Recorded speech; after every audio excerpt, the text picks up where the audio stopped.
start his next company through which he raised 5 million US dollars from Sikowa Owl. And today here we are, right?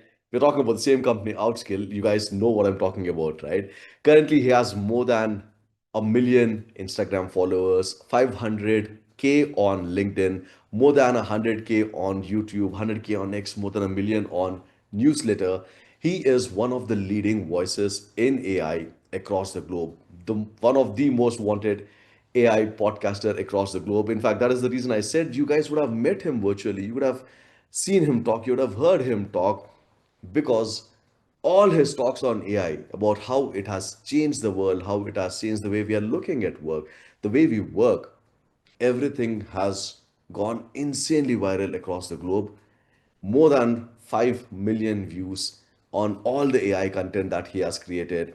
And he is going to be your mentor for this session. That's just a quick intro because you guys know the mentor, but you don't know the journey. So I thought, let me also tell you about what the journey is. Before I pass the stage to the mentor, drop in a welcome message to none other than Vaibhav Sisanti, who will be your mentor in the chat. When I see enough number of welcome messages, when you guys can actually show the crazy amount of energy that you have to Vaibhav via chats, that is when I will set the stage. I'll pass it on to Vaibhav. What is up, people? I hope you guys can hear me and see me. PV, can I take over the screen? Yes, all over you, Okay. Vaibhav. Quick audio check. Is my audio all right? I hope my right mic is connected. Yeah. Perfect. Awesome. Thank you so much. Thank you so much for such a kind welcome, everyone. Uh, it's my honor and pleasure to be in front of you guys, and it's going to be a lot of fun, right? I'm here to have fun for the next 3 years, so next 3 hours, and I really hope during the course of you guys, dealing with my terrible humor, you will also learn a thing or two about AI. I'll do my best. That's my promise. With that being said, I know there's a lot of context. You guys have been learning a lot of things already. How was the first session, by the way? How was the first session where I'm pretty sure you guys explored a bunch of AI tools? Did that open your brains? Did that open your minds? Somebody is like 3 years. Why not? I wish. I wish. All right. What's going to do today, or I mean, in this session, is going to be a continuation of what you guys picked up in the first one. What do I mean by that? Is that, you guys played with a bunch of tools. You guys probably built what we like to call as an AI toolkit, right? I'm sure a lot of people realize that, hey, you know what? This damn AI thing is a lot beyond chat gpt and gemini that exists in the world as well, and that is what we managed to do here. But right now what we're going to do is we're going to take it a step up, right? Since you've played with a lot of AI tools and you got access to a lot of AI tools in terms of what you can do with them, what we're going to do right now is how many of you guys drop a comment, build in the chat. Yes, that is what we are gonna do right now. Let me quickly share my screen uh, so that we are all good to get started. Okay, perfect. Love it. Now, as I say build, I'm pretty sure a lot of people must be wondering, wait, we said build. That means I need to be a software engineer, I need to be a developer, I need to be a coder. Absolutely not. What we're going to do, in fact, even I'm not a software engineer, I can't write code I can't write code. So, no matter if you can write code, if you cannot write code, it doesn't matter because you guys will learn how to build using AI. Clear?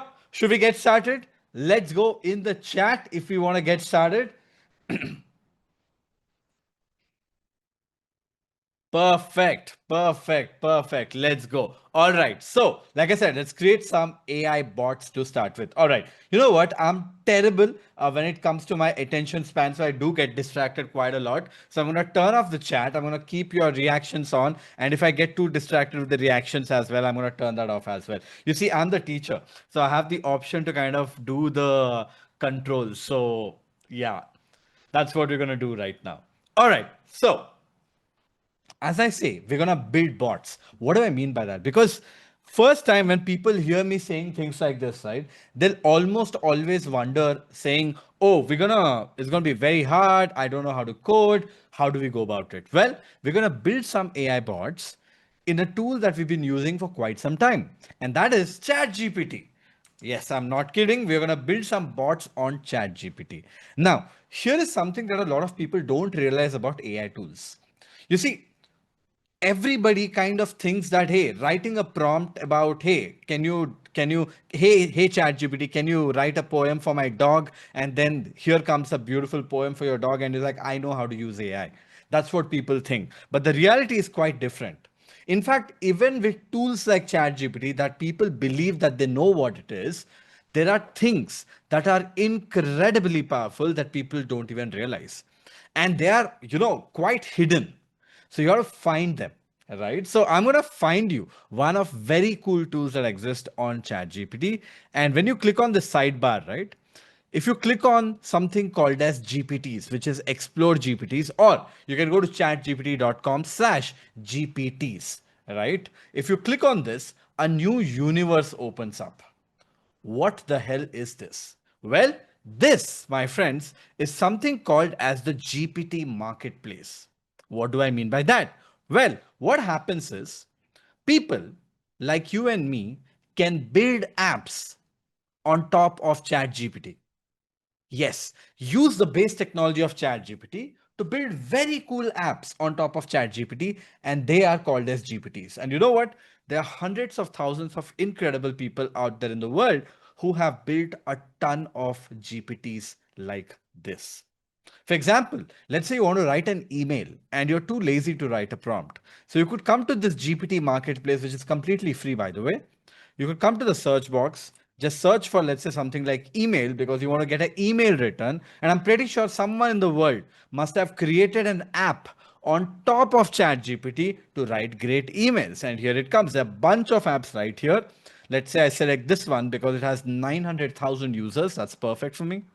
I tap on this and you see a nice little pop-up like a preview of what this app is. It's an email and a mail writer tool. I can simply click on start chat. It's been rated pretty well as well. I'll simply click on start chat and here it comes. This is the app. Well, if you realize it looks like ChatGPT, but it is slightly different. A regular ChatGPT would not have this logo, this description, this explanation of what it is, a creator name. None of these things exist. But it is an email and a mail writer tool. That is, it's an app that is built on top of ChatGPT. So it uses the technology of ChatGPT in the backend, but it's very good with email and mail writing. So let's give it a spin very quickly. So let's ask it to write an email without explicitly telling it to write an email, right? So that's a perfect way to kind of try it out. So what I'm going to say is, hey, I'm looking. Give me a second.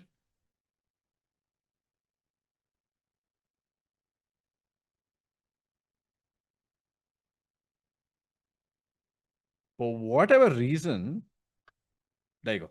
Hey, I'm looking for a leave for tomorrow because I've been learning AI all the weekend, and I'm hoping that I get a break on Monday and Tuesday so that I can learn a thing or two.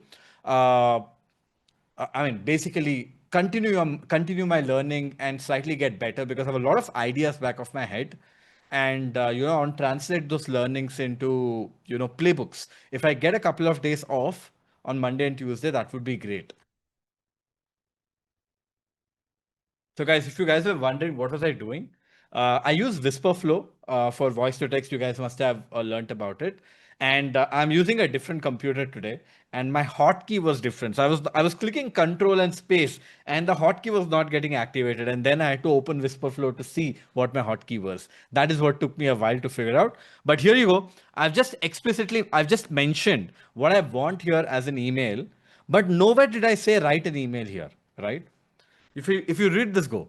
If you read this, nowhere did I mention write an email. I just said the context. Because it's an email and a mail writer tool, here comes the full email. Now, you might like it, you might not like it, it doesn't matter.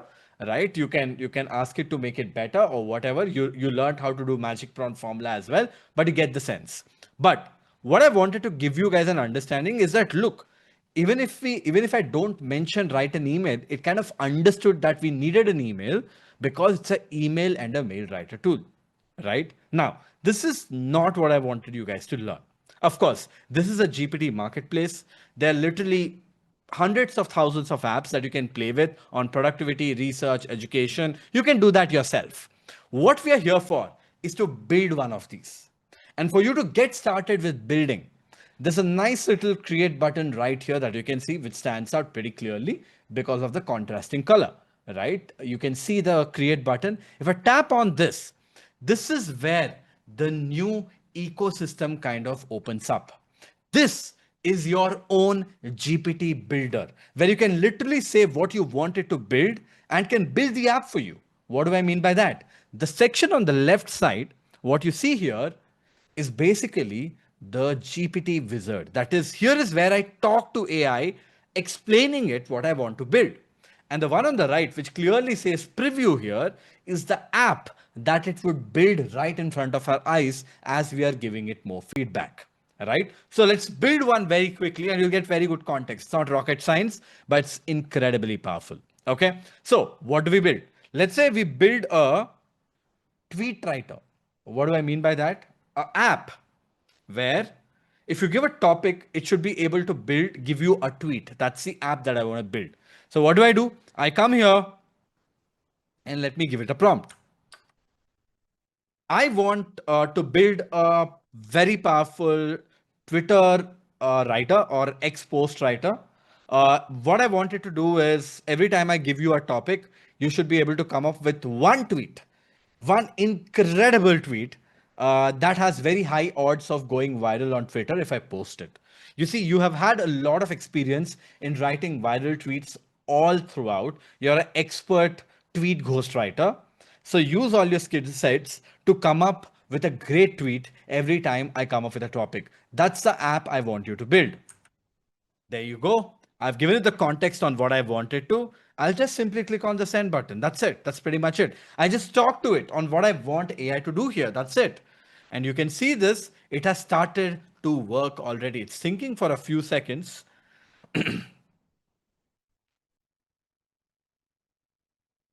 I hope it's not going into some regressive bug here. Sometimes it does, quite frankly. So let's give it a couple of seconds. It is slightly buggy. In fact, a couple of days back, I used as well. It was slightly buggy. It was going into recursive loops. Okay, I can just say, there you go. Perfect. It worked out. This GPT will be viral tweet ghostwriter. It would work like this every time you give your topic. This is what it goes. My suggestion, viral tweet Smith. It's recommending me a name. I'm going to say, how about X? I can recommend a name too. How about X post generator? I don't know. It can recommend me a name. I can recommend it a name. It's an app, so it needs to have a flavor and whatnot. Now it's generating a profile picture all by itself. I'm not doing anything. I'm just talking to it, and it's gonna build the app right in front of you guys and have a clear, sight on the preview section as it builds stuff up for you guys. Okay, nice choice. It says this is a picture that it came up with. I'm gonna say looks good. Of course, I can change it. I can say I want it in a way, in that way, and whatnot. It's gonna do all that good stuff for me. But I'm gonna keep it short so that we can keep moving. You can see nicely it generated a profile picture for us. It came up with a name which we didn't like, so I recommended a name called Expose Generator, which it has built up right here. And look at this. Now it's asking me a few questions. You can see it has started to build the app right now. It has given a description and a few options as well. And now it's asking me, when someone gives you a topic, should GPT default to bold and opinion oriented, insightful and contrarian, practical and sharp, or story driven approach? Well, I'm going to say a mix would be great. It's asking me questions like a great developer, right? It's asking me questions on how I want the app to work so that I don't have to think, right? So let it do its stuff. Let's see what it comes up with.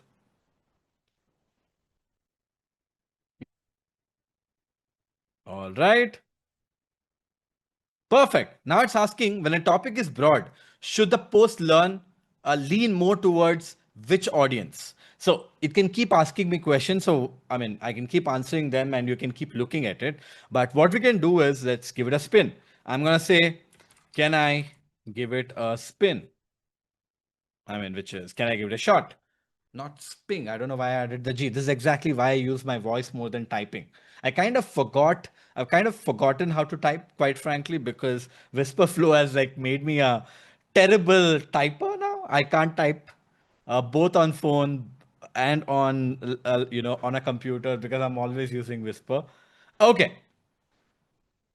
Okay, perfect. It's like, yeah, you can go for a spin and let's give it a shot. You can see you can also try GPT in the preview on the right. It says we can give it a spin here. So I'm gonna say, okay, I'm gonna say topic, AI will take away many jobs. So let's see the kind of tweets it's coming up with. You have to understand that we have literally spent like 5 minutes on this. And look at this. AI won't take jobs. It will delete roles built on reputation and reward people who can think, design, and own outcomes. The risk isn't automation, it's staying average in the world that just upgraded. Isn't that an insane tweet? Isn't that an insane tweet? That's a very good one, if you ask me. I can ask for one more, though I have some feedback. I think it's a little long, but it's quite thought provoking. I kind of like it. AI won't replace you. Someone using AI will. Okay, this is history doesn't punish technology, it punishes people who refuse to adapt. Looks like it is talking to us. I don't know why it feels like it's talking to the audience. Okay, one more. Let's give it a shot. One more. Not to you guys, not to the people who chose not to join this, I guess. AI is quietly rewriting the job market, not by mass layoffs, but by raising the bar for what competent means. Those who adapt get leverage, those who don't get explanations. Guys, this is at this point of time, AI is almost like ChatGPT is like, bro, I'm in savage mode. I'm gonna burn you guys down, is how it is sounding, which is quite good already. But what I'm realizing is every time I have to say one more, right? So I'm gonna give it some feedback. Now that I've played with it, I wanted to get better. One is that it's too long for me in a few tweets. So I'm gonna give it some feedback. How do I give feedback? I come to the left side again, to the wizard. Hey, I just gave it a spin. Looks pretty decent, quite frankly. But I want you to make some changes. One is that it's coming up with too long of tweets. So I want it to be ideally shorter by 30% maybe, because the shorter the tweet, the better it performs based on how much I understand. And also, I wanted to give you a good understanding of my audience. You see, most of my audiences on Twitter are usually entrepreneurs or working professionals, or are aspiring people who want to do stuff in their lives. So that is the kind of audience. People majorly come from US, Canada, UK, Europe, a few from India, Africa, and in fact, I have people from all over the world who are my audiences. So you can craft the content basis of that audience. And also, instead of coming up with one tweet on every topic, can you come up with 5 tweets at once? And in fact, don't stop there. Don't only come up with 5 tweets at once, also give me a reason on why each of the tweets that you're coming up with has a high chance of going viral. In fact, rate each one of the tweets that you're coming up with from a scale of 1 to 10 on the potential of it to go viral. So you're coming up with 5 tweets. You're giving me an explanation of why each of the tweet will go viral, and you're also giving it a rating from a scale of 1 to 10. Now, give me the final output in form of a table where you order the tweets with highest rating on the top. So that's how I want you to order it. Could you please execute all of this for me? Guys, I gave a bunch of feedback. You can see that. Okay. Let us see if it can pull it off. Now, are you able to sense the power of these tools? Are you able to sense the power of what I'm doing with this tool? I'm not just generating a tweet generator. I'm building my personal software on how I want this to work. And look at this. It says shorter posts. Audience is calibrated. 5 tweets per topic. Clear evaluation. Final output on table. Looks like it has got it. Let's give it a spin. Let's come here to the corner and let's ask the same topic to see if something changed. Topic: AI will take away many jobs. Let's see what it does. Look at that, folks. Look at that. Here comes the whole output in a table. You can see rank 1, rank 2, rank 3, rank 4, the post, and why it has a super high potential of going viral. If you think that is insane, drop a comment insane in the chat. Drop a comment insane in the chat if you think that's insane. What you just saw is insane. Drop a comment insane. I love the word nuts as well. Whatever works for you. Yes. Awesome. Awesome. Awesome. Awesome. Awesome. Awesome.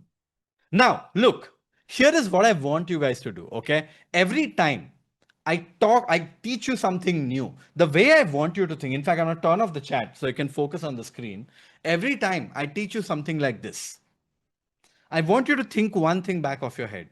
Don't just try to learn what I'm teaching you here. Don't just try to pick up what I'm teaching you here.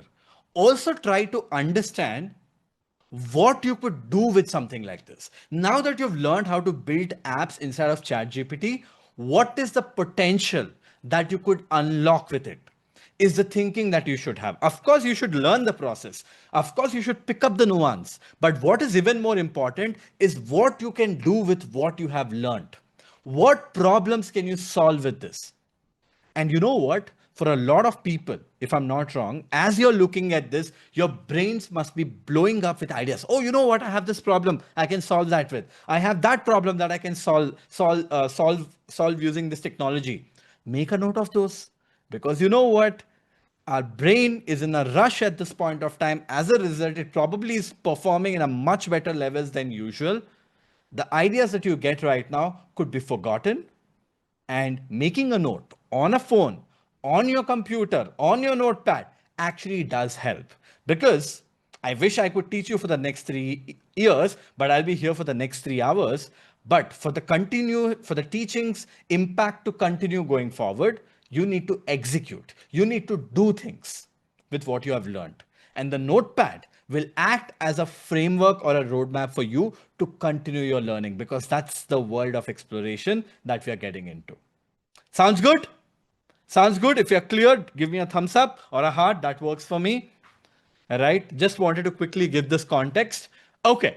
Now that we have built this app, it looks pretty good. Look, I can keep giving it feedback to try to make it better. But you got the idea. You got the gist. Now, once you've got this, I can simply click on this create button and save it to only me if I want only me to be the user. If I want to build it for the team, I can say anyone with the link and can share it with my team. If I select GPT Store, everyone in the world can use it. So I'm gonna, for this example, just save it to only me and give it a couple of minutes, couple of seconds actually, and it should be good. There you go. It is done right now. So I'm gonna quickly open this up on a new window and look at that. Look at that. We have our app ready, the expose generator. Everything is all set. I can give it a topic. Let's say topic. Elon Musk is an alien. Just a fun topic, guys. He could be an alien too, but yeah. Let's see if it works, because we were trying that on the battleground. Right now it's the app and here it comes. Elon Musk being an alien isn't a conspiracy, it's a compliment. Only outsiders redesign entire industries without asking permission. Right, good one. This is very pro Elon Musk, and there could be a few anti Elon Musk as well. I don't know which side you are part of. I'm not gonna give my opinion here, but I just wanted to show that the app does work. Right? Clear? Now, you guys learned how to build this app. Guys, are we clear? Are we clear? Can I get a quick thumbs up if we understood how to build apps like this? And someone just messaged on chat, right? Saying, but creating these aren't free. I want to tell you two things. One, good things in life cost you money, my friend. That is one thing that you have to remember. Two, even though good things in life cost you money, there are always free alternatives. So I'm going to show you a free alternative as well. So don't worry about it. Okay, awesome. We're gonna get to the free alternative very, very soon. Don't worry about it. Awesome. Okay. Now that we learned how to build this expose generator, I want you guys to take it to the next level. You see, building an app using using this flow obviously is quite pretty cool, right? You already know more than most of the people out there. But I don't want to leave you guys hanging right here.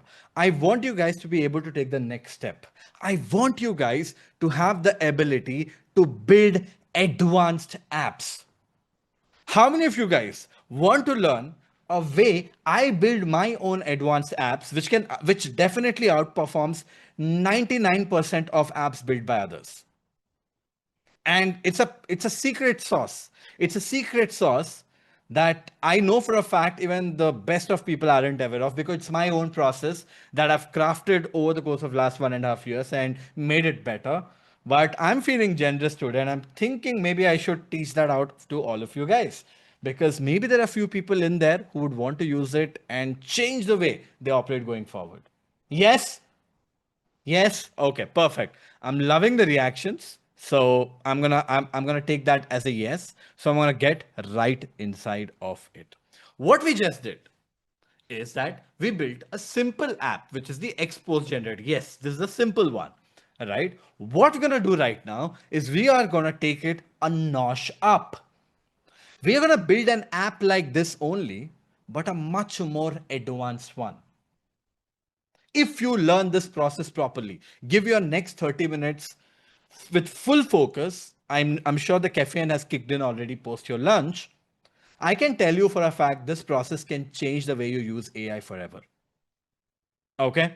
So be super duper attentive, because I'm going to teach you how to build advanced custom GPTs using my own process. Now, for you to learn this advanced custom GPTs, right, you have to learn something new. And it's called the markdown prompting. Now, you guys must be wondering, what do you mean by markdown prompting? Before we get there, let me show you something.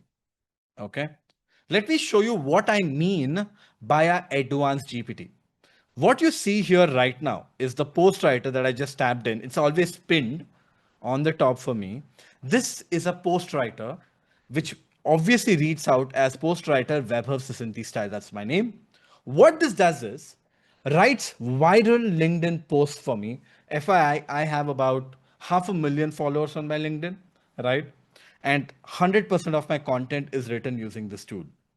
It's a tool that is built on top of ChatGPT. And the reason what makes this tool incredibly powerful is that it replicates the style of my writing. It is so bloody good that even I can't tell the difference if it was written by me or if it is written by AI. You see, whenever you see content, especially written content on Twitter and LinkedIn, as you read it, you can say that it is AI. A lot of people use AI to write it, and they do a terrible job at it, and it stinks AI. Do you guys agree?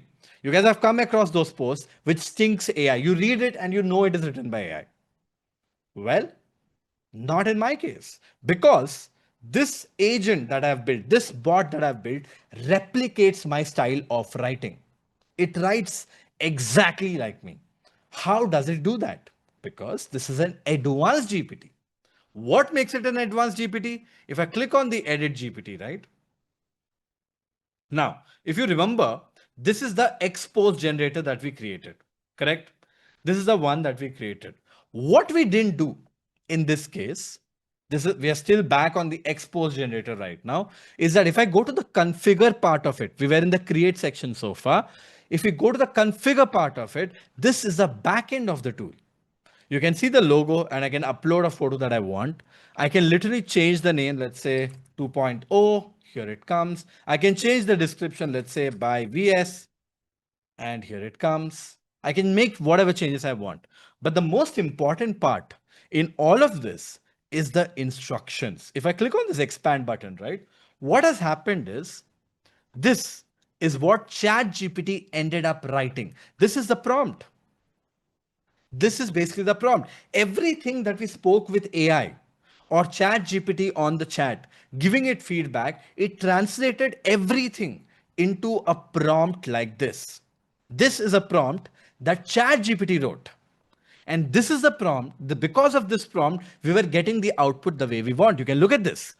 You are an expert ghostwriter for Twitter. I did mention that. I said most of my audiences are from US, UK, Europe, India, Africa, and other global markets. I also did mention I want it to be roughly 30% shorter than typical tweets. I want it to be memorable, right? I want it to be skimmable. And I also did mention for every request you return, 5 posts, explanation of each post, and the virality score. So everything that I mentioned to AI or ChatGPT in this case, it translated that into this prompt. And this prompt is basically the heart and soul of why it was able to come up with funny tweets when we said Elon Musk is an alien. This is the prompt, is the heart and soul of this app. Right? So what I realized back in the day is that when I saw a prompt like this, which was written by ChatGPT, I was like, this is very average. If I want to build advanced GPTs, if I want to build advanced apps, what if I don't rely on ChatGPT and I write my own prompt? That way, I could pretty much build a super advanced app as well, which ChatGPT might not be able to build directly. And hence, I learned how to write my own prompt. And that is why markdown prompting is important. And let me show you a glimpse of it. Like I told you, the Postwriter Web of Succinctly style is a advanced app. If I come to configure of this, right? And if I expand the instructions, look at this prompt. It has something called as role. It has something called as objective. It has something called as context. It has these hashtags and stars as well, right? And look how long the prompt is. I'm scrolling, it's going. I'm scrolling, it's growing. It's quite a long prompt.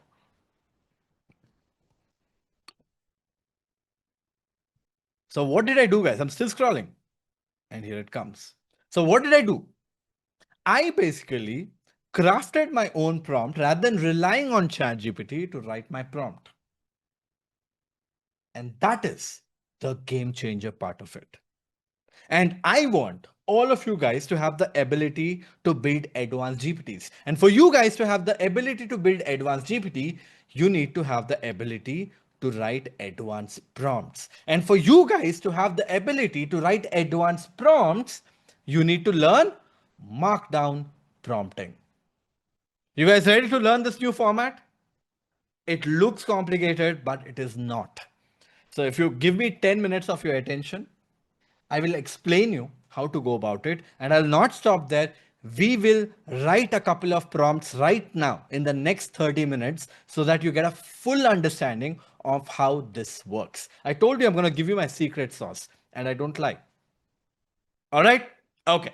Now, let's learn what markdown prompting is. Now, before I get into these fancy hashtags and stars that are probably scaring you at this point of time, I want to explain you what the things that are inside of them are: role, objective, context, instructions, and notes.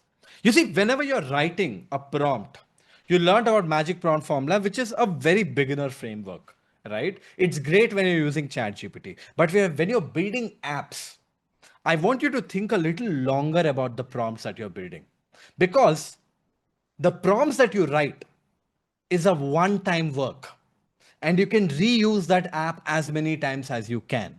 So invest that time to write a great prompt. Now, how do you look at it when it comes to writing a prompt for an app or an AI agent like this? Well, the way I treat a AI agent when I'm writing a prompt for an AI agent is that I imagine that I'm hiring a actual human being. I'm actually hiring a human being, as let's imagine the person has just got out of their college.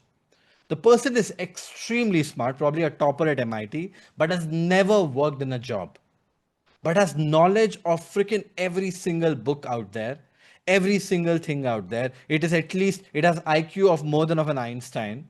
It is at least 10 times smarter than me, but just doesn't have experience. All this person needs is me to give very, very clear instructions. The more clearer the instruction, the better is the outcome from this person. And one more caveat that I want to remember: when I'm writing a prompt like this is that I'm going to meet this person only once in my life. I have to give all the instructions that I need to give at once. That is the mindset that you need to have when you're writing a prompt, especially for an app, right? So in this case, let me now explain with that context back of your head, be as descriptive as possible, explain things, explain what you want the app to do, why you're doing what you're doing, and everything around it. And for you to capture all this information, this structure works brilliantly well. Now, let's understand what each of the things are. For example, what is role? Role is what you want that person to behave like. Let's say we are building a customer success executive app, an AI agent which is supposed to handle your customer success, that is supposed to respond to emails of your support emails, right? So the role here is, I'm going to say something like, you are an expert when it comes to customer success executive. You have more than 10 years of work experience in the top consumer brand as a customer success executive like Google, Amazon, Uber. That is the role. I'm saying you're an expert customer success executive. You have more than 10 years of experience in top companies, in top consumer companies. Then AI understands what my expectation from this agent is. We are specifying it, just like the magic prompt formula. Next comes objective. What I want this app to do. Well, in this case, the objective is I want you to take care of my emails. That is, every time a learner, let's say of Outskill, writes an email to hi@outskill.com, your job is to understand the problem statement and respond back to the email to the learner to solve their problem. That is the objective. That is what I want this AI agent to do. Next comes context. Now, here is where I want you guys to think clearly and understand this well. Context is where we tell an AI why what it is doing is important. Let me re-say that again. In context is where we tell AI why what it is supposed to do is important. For example, in context, I'm going to say something like this. Think of it like a human state also, right?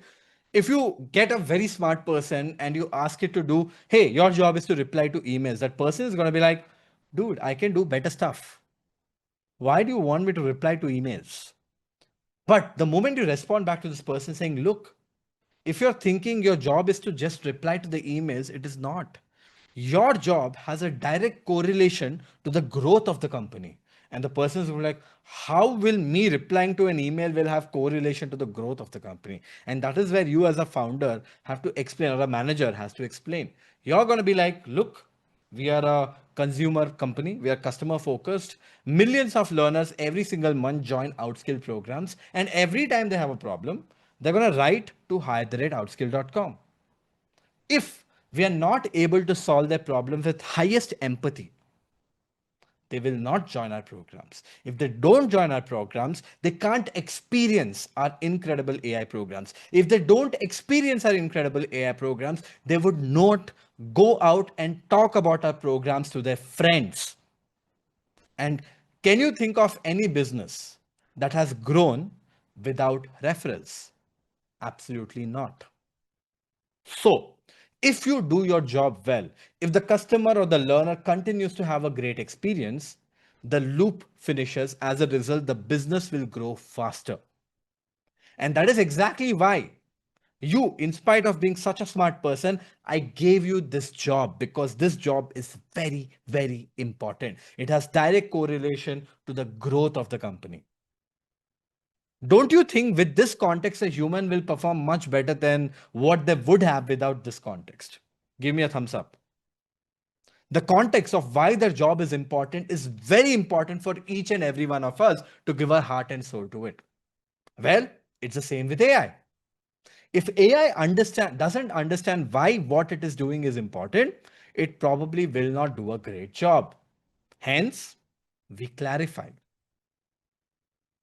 Did you guys understand? Make sense?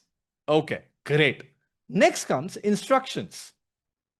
Instructions is where you tell step by step what you want AI to do. Step 1, go to email. Step 2, read email. Step 3, understand what the problem is. Step 4, craft an email, blah, blah, blah, everything around it. Step by step, you can write everything that you want, what the AI want to do. And finally comes notes. Notes is basically simple. Let's say you wanted to cover something somewhere and you could not fit it anywhere. Notes is the perfect place to kind of summarize it, mention some point that you missed out on. It's like a fallback. All right. And that is what notes is.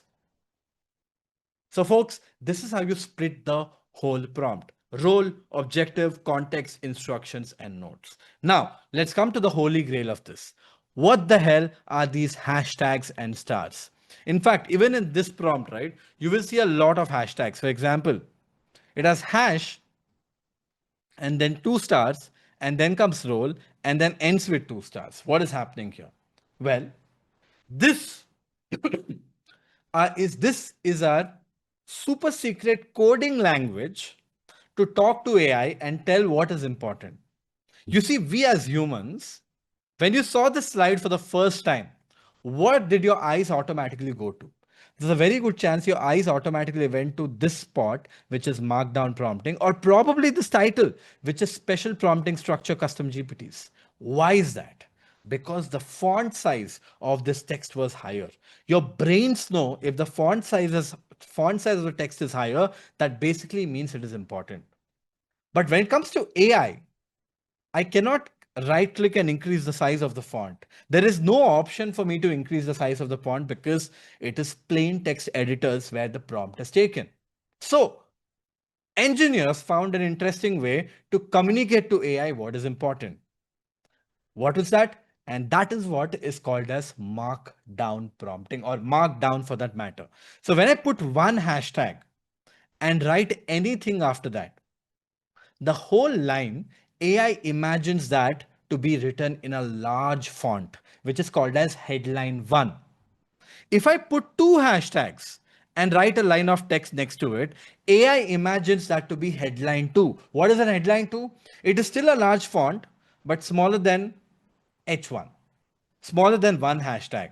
In the same way, you can put 3 hashtags as well, and that will be called as H3, which is still a headline, but smaller than headline 1 and headline 2. So basically, you have 3 different font sizes. The biggest size is H1, the second biggest is H2, the third biggest is H3. A way to you for you to communicate with AI. But you know what?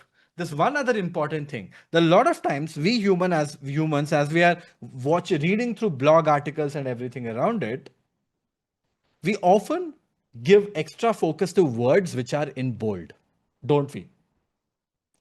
And we have an option to bold text for AI as well. So when you put a word between 2 asterisks, it starts with 2 asterisks, end with 2 asterisks.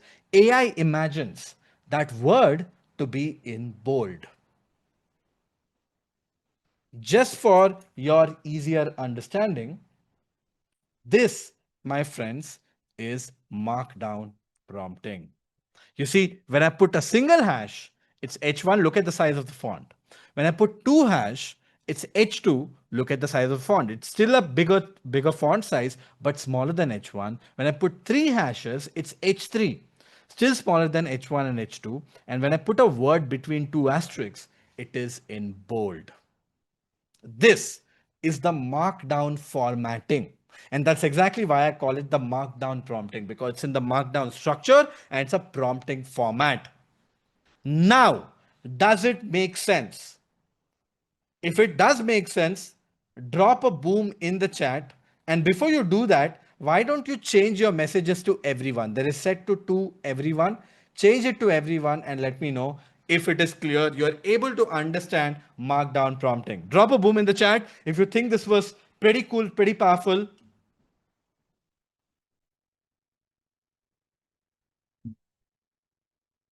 Perfect. I'm loving the energy.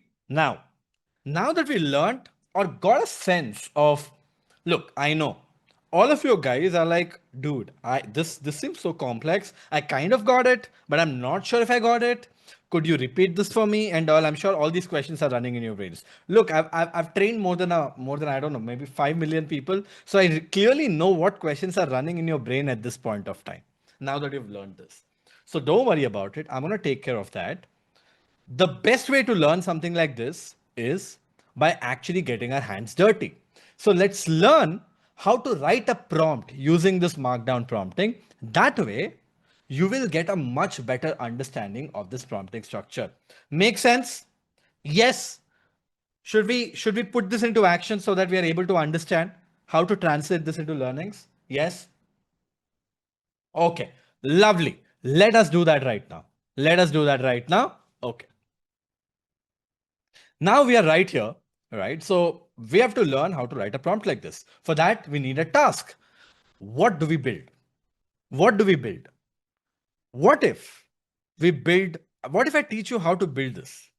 The post writer, web of Sindhi style. That is, let me teach you how you can build an app like this, which can write LinkedIn content or whatever that you want to write exactly in your own style. And the reason why I think this is a great example is because this is something that everybody can understand and relate to, right? That is one. And two is this is actually quite an advanced app. If you're able to understand how to build an app like this, you'll pretty much understand how to build whatever the hell you want to build. Because it's actually quite advanced. It's not so simple to get AI to replicate your style of writing.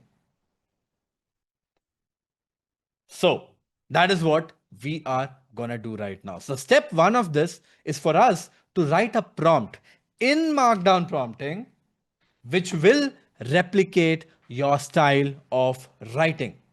All right. So we know the prompting structure right now, which is this. How do we go about it? If you guys were wondering that I'm going to write the whole prompt manually, well, absolutely not. I'm going to get AI to write my prompt. And that is why I told you I'm going to give you my secret sauce away. But it was important for you to know the structure, because if you don't understand the structure, you can't get AI to write the prompt. Guys, using AI and using AI the right way are two different things. We're going to do the later. Using AI the right way. And I'm going to introduce a new topic and a new, not a topic actually, a new concept in your minds. You know what that concept is? Thinking in form of workflows. Whenever you're giving a problem, whenever you're trying to solve a problem using AI, I want you to think in form of workflows. What do I mean by workflow? You know, it gets very exciting for anyone to think about that, hey, I want an answer. I'm going to ask a question. I'm going to get an answer. Most of the times that doesn't work great. The best way to get great outputs using AI is by actually breaking down the problem statement and solving it by slice, one step at a time, but you get AI to do all the work for you so that you can do it 10 times faster. I'll put this in context. What are we trying to solve at this point of time? We are trying to build an app. Think of it. We are trying to build an app which can replicate our style of writing. And for ChatGPT to do this for us, what is step number one? It needs to know how I write, or how you write in your case. Does ChatGPT know how we write? Absolutely not. And if you're thinking that I'm going to explain ChatGPT how I write, give it a shot. You will not be able to think about more than a couple of lines. You will come up with vague statements like, I write in simple English, or I like I speak, I write in a casual tone. That is not good enough for ChatGPT to replicate your style of writing, or any AI for that matter. So the way I think about it is in problem solving approach. That is, I try to solve problems using AI by breaking things down and converting that into a workflow. So what do I do? Well, how about on step number one, I give AI a bunch of content that I've written in the past. And I tell AI, you tell me how I write. So let's say I give 10 of the LinkedIn posts that I've personally written in the past because I want AI to replicate my style of writing and I don't know how to tell AI how I write. So what I'm going to do is I'm going to give a bunch of content that I've written in the past and I'm just going to dump it to AI and I'm going to be like, hey, you are so smart, right? Why don't you tell me how I write? And once AI tells me how I write, I'm going to take it and going to give it back to AI and I'm going to be like, look, this is how I write. Convert this into a prompt for me. Now, once it gives me a prompt, I'm going to give it the markdown formatting. And I'm going to be like, can you convert this into a markdown formatting in this structure? Then it could work. Am I making sense, guys? Am I making sense? Let us put this into action. We want to build an app which can replicate our style of writing. For that, I need a prompt which understands how I write. For that, I need to know how I write. For that, I'm going to ask AI to tell me how I write. Breaking things down into smaller problems. This is what we're going to do. I'm going to grab 10 of my highest engagement LinkedIn posts. I'm going to ask ChatGPT to dissect it and tell me how I write my content. I'm going to use that to build the content DNA report, convert that into a prompt, and then use that prompt to generate content. So let us put this into action. So I'm going to come to ChatGPT and I'm going to say something like this. You are an expert when it comes to understanding how people write the content. You have been, deciphering the style of writing of a lot of authors. What I want you to do is that I'm going to give you 10 of the LinkedIn posts that I've written in the past. These posts have gone viral on my LinkedIn. These are all written by me and they have gone viral on my LinkedIn. Your job is to go through these posts like a PhD, right? Like at the highest quality level, go through each one of the line and find patterns.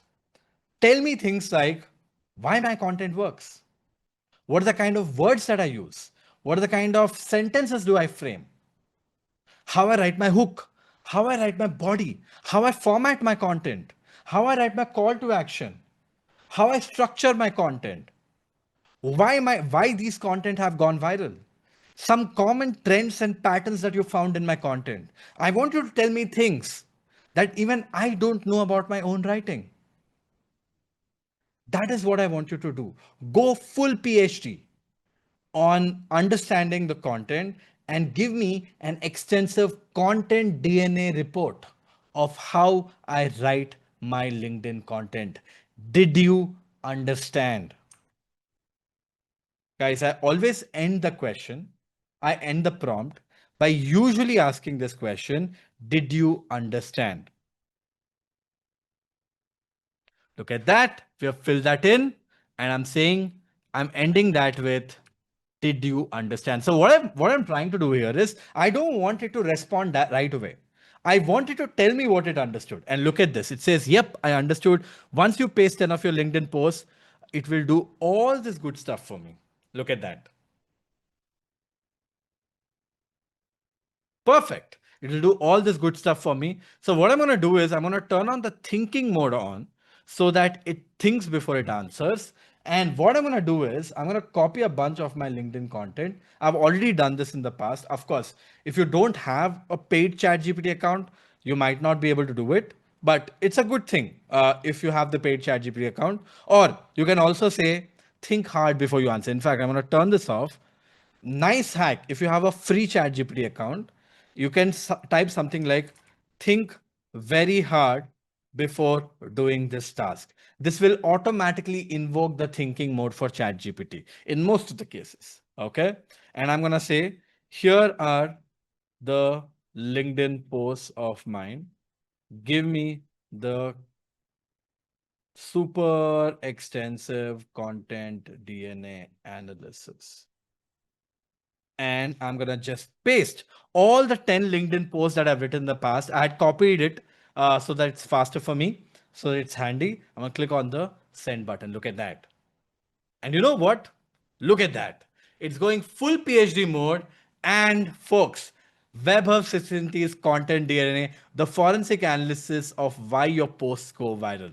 Look at this. The core reason why your content goes viral: newsjacking, sense making, authority without arrogance, cognitive relief, identity signaling. These are the reasons my content go viral. I didn't know I was so smart, quite frankly. Thanks, ChatGPT. That's LinkedIn code, clearly. My hook DNA structure, how my hooks are designed, my pattern, examples, why it works, hidden trick you use subconsciously. You front load conclusion before evidence. Well, that is actually something subconsciously happening. That is true. Your opening paragraph style, your body on how you build momentum, very distinctive, is what it says. Your sentence level fingerprint, your formatting DNA, the emotional palette. This is subtle but powerful. All right, thank you again. Your call to action DNA, very clean. Why this post go viral? Algorithm plus humans. Patterns you probably don't realize you use. Look at that. Folks, isn't this insane? Do you think it was humanly possible for you to do such an extensive report of your own content? Let me know in the chat. Do you think it is even humanly possible for you to come up with something like this?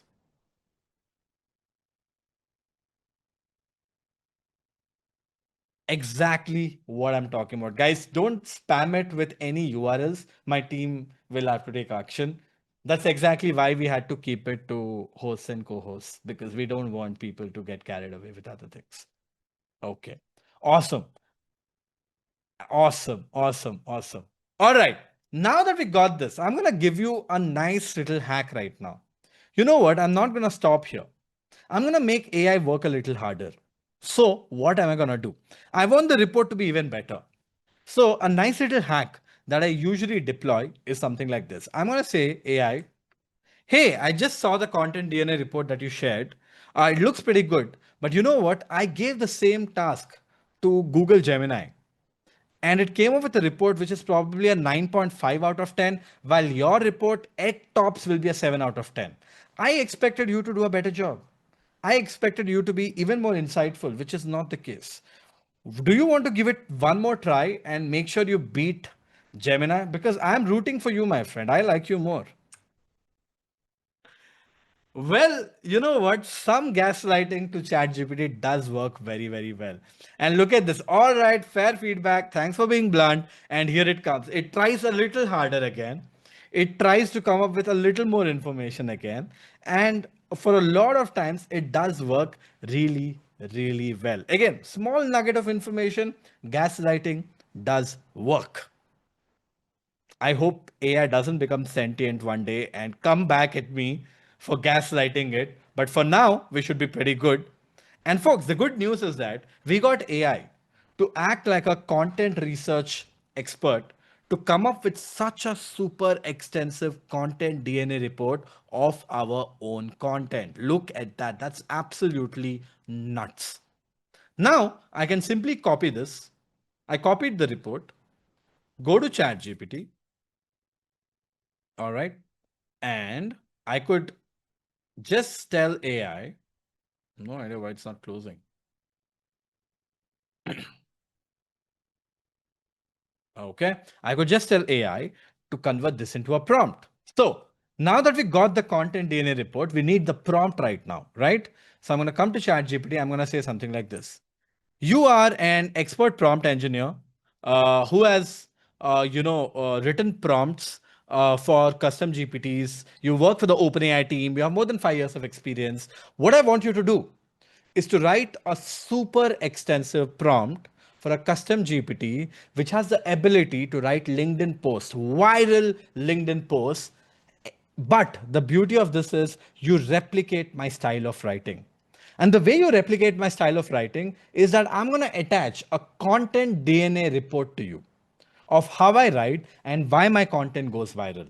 I want you to learn on how I write and why my content goes viral from this report and convert that into an extensive prompt, which I can use inside of a custom GPT to come up with viral LinkedIn posts every single time. This is what I want you to execute.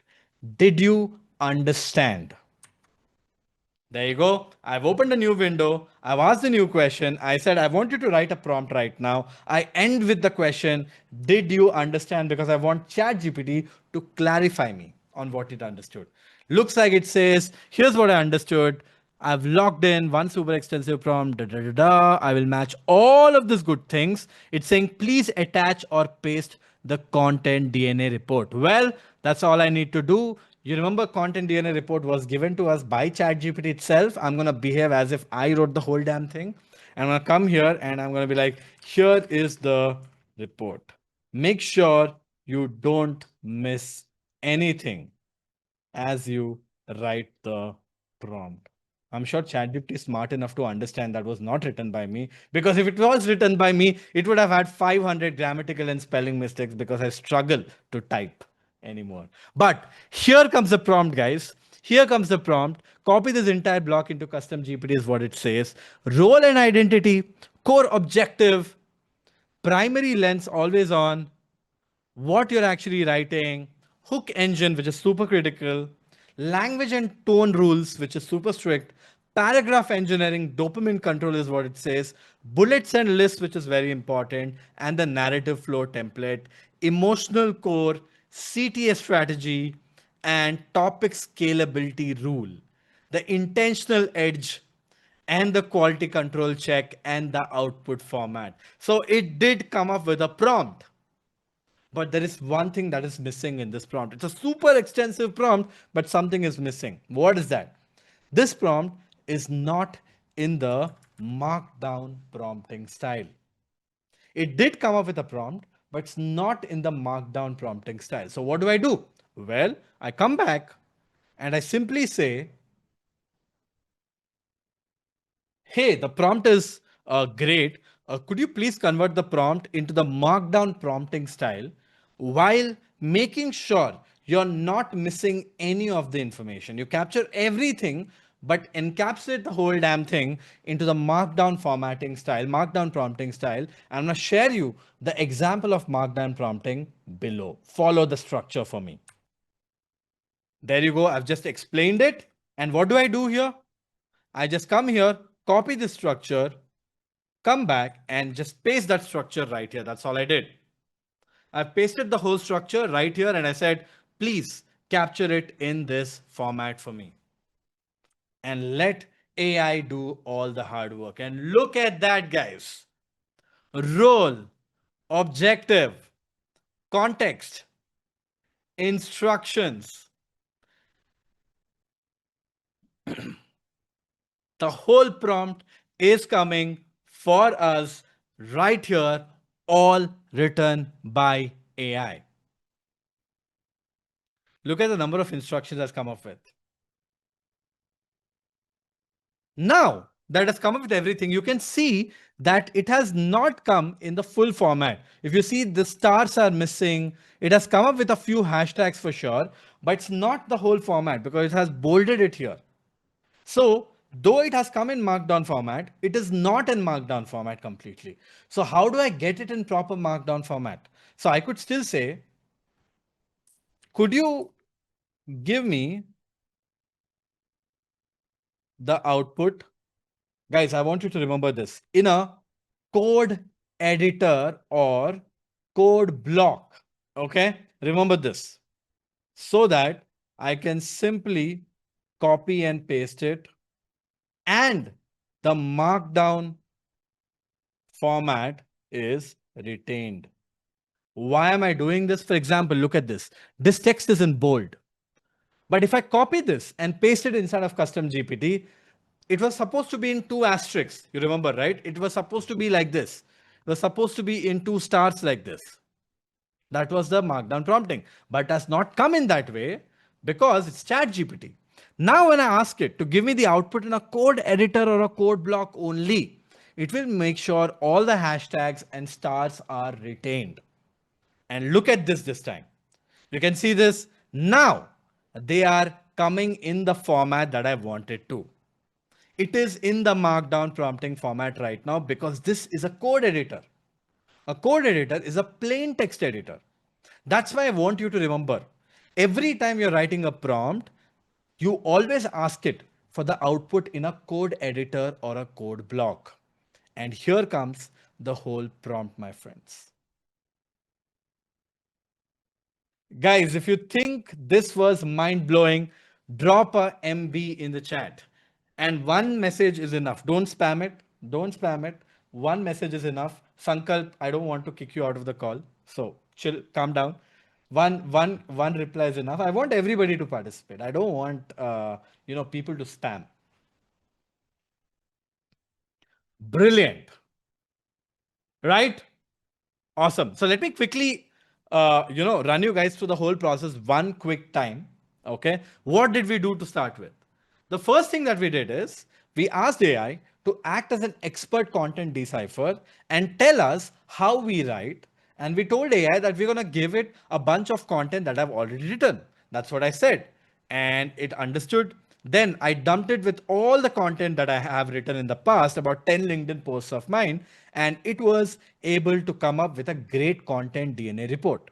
Now, I copied this content DNA report, came to a new window, and I asked AI to convert this into a prompt. And you know what? Once I gave it the content DNA report, it was able to convert that into a great prompt. But it didn't come in the markdown formatting because it didn't know that we wanted that in the markdown formatting. So what did I say? I said, please give me the prompt in the markdown formatting. And I just copied this format and I pasted it right here and I got the output. But the problem that I saw was the output was not in the full markdown format. That was not in the hash and stars. So what did I do? I just asked AI, could you give me the whole prompt in a code editor or a code block? And as a result, it gave me the whole prompt in a code editor or a code block. Now that I have this prompt, I can simply click on the copy code and I have copied all of the prompt.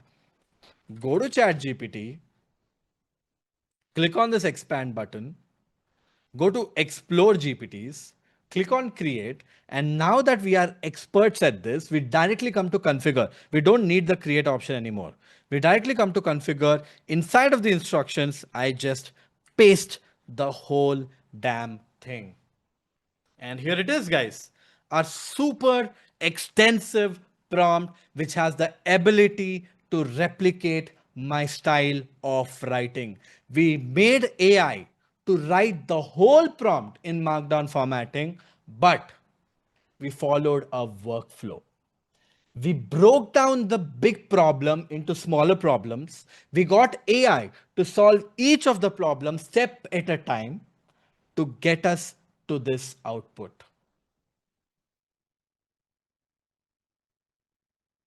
I hope you're getting what we are doing here.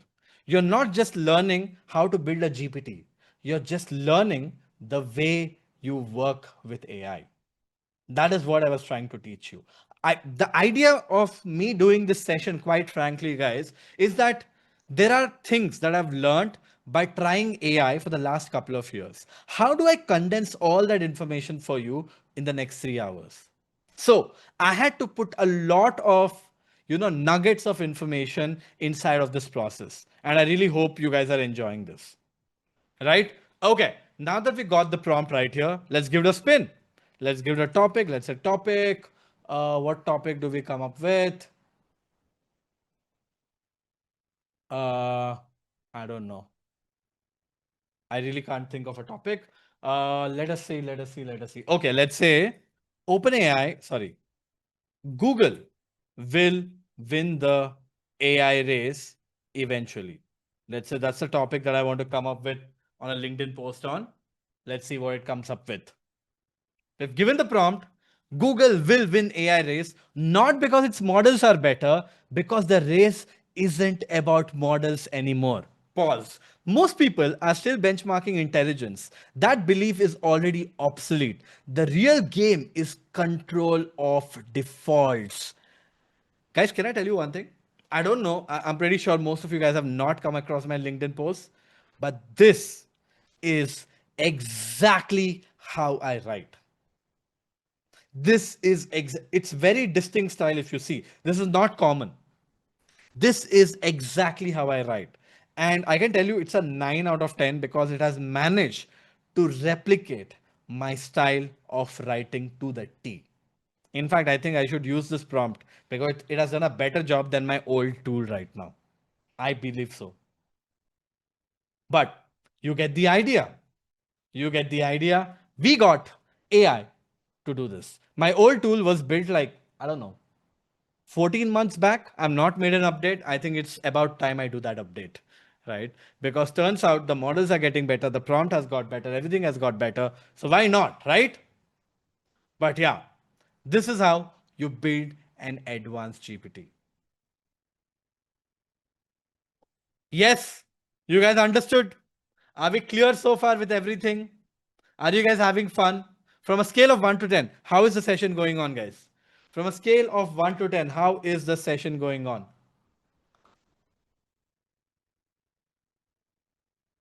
I love it. I love the fact that few people are saying 100, 200, 50. Great. Awesome. Some people are like 6, 7, few people are like 1. I understand. Thank you for the kind words. I'm doing the best that I can to teach you as much as possible. Now that we have learned this, somebody asked me sometime back saying, hey, this is a paid tool. I mean, you can't do this with a free tool. Like, you need a paid account of ChatGPT. I made a promise that I'm going to teach you how to do this for free as well. Well, I'm here to keep the promise. How do you do this for free? Well, for you to do this for free, I will first ask you to come up with a prompt like this on any tool you want. You can use ChatGPT, you can use any tool for that matter. And instead of using custom GPTs, you could simply go to Gemini. Gemini by Google. These days, I use more of Gemini than ChatGPT, quite frankly. Right? You can go to Gems, but I've been a little lazy to move any of my gems. If you come to the sidebar, right, you will be able to see something called as Gems right here. You tap on that. This is what opens the Gems Manager. The gems are basically equivalent of custom GPTs. While GPTs is a paid feature on ChatGPT, the gems are coming for free with Google. So it's a free feature. Even if you have a free account, it just works. So I can simply click on new gem. But the reason why I didn't teach you this is because you need to learn how to write your own prompt. But now that I taught you how to write your own prompt, you got your prompt ready. I can simply copy this, come here and paste the prompt, and you're good to go. I can call this the post writer, whatever you want, whatever you want to call it, and simply click on the save button. And that's it. You are done. You can now start using this gem for free. Post writer VS Style. Let's try to give it the same topic and let's see what Gemini comes up with. And you guys can probably tell what you like more. I usually prefer keeping it to pro or thinking for better responses. So let's give it a shot. Topic: AI will win, Google will win AI race eventually. It is in the reasoning mode, so it's going to go through the whole thing, understand it, and come back with an output. So let's see what it comes up with. And here it comes. The narrative that Google is losing the AI race makes a factal error. It confuses product innovation with distribution power. In consumer technology, the best products rarely wins. The product with lowest friction wins. And right now, everyone is betting against the single most powerful force in software history, the default. I love it. But you know what? Can I be very frank? In this example, right, I kind of like ChatGPT more. Like, I think ChatGPT got it better than Gemini, according to me at least, but there is bias. I'll tell you why the bias exists. The prompt was actually written inside of ChatGPT. So if I would want to use Gemini Gems instead, I would follow the exact same process, but I would do that inside of Gemini so that I tell it that I'm writing a prompt for Gemini Gems instead of custom GPT. As a result, the prompt is much better for a gem, and I'm pretty sure that will lead to a better output. And if I'm doing the same on a Claude project, I would get the prompt written on Claude project as well. Am I making sense? If I'm using custom GPTs, I will use Chat GPT to write the prompt. If I'm using Gemini Gems, I would definitely use Gemini to write the prompt. If I'm using a feature of Claude, then I would use Claude to write the prompt. That way, it usually ends up with better outputs. But can I tell you one thing? I'm pretty sure if you follow the process, Google will be at least equally better, if not better. For sure. All right. Now, we have played with this. It's been fun so far. Do you want to quickly build one more app inside of Gemini Gem? We built one on ChatGPT. Do you want a quick one more example on Gemini Gems? Yes, in the chat if you guys want to, but this time it'll be much quicker. So I want you guys to pick it up. Last time I did it much slower because I was doing it for the first time. Okay. What should we build? How about you guys attended a session already, right?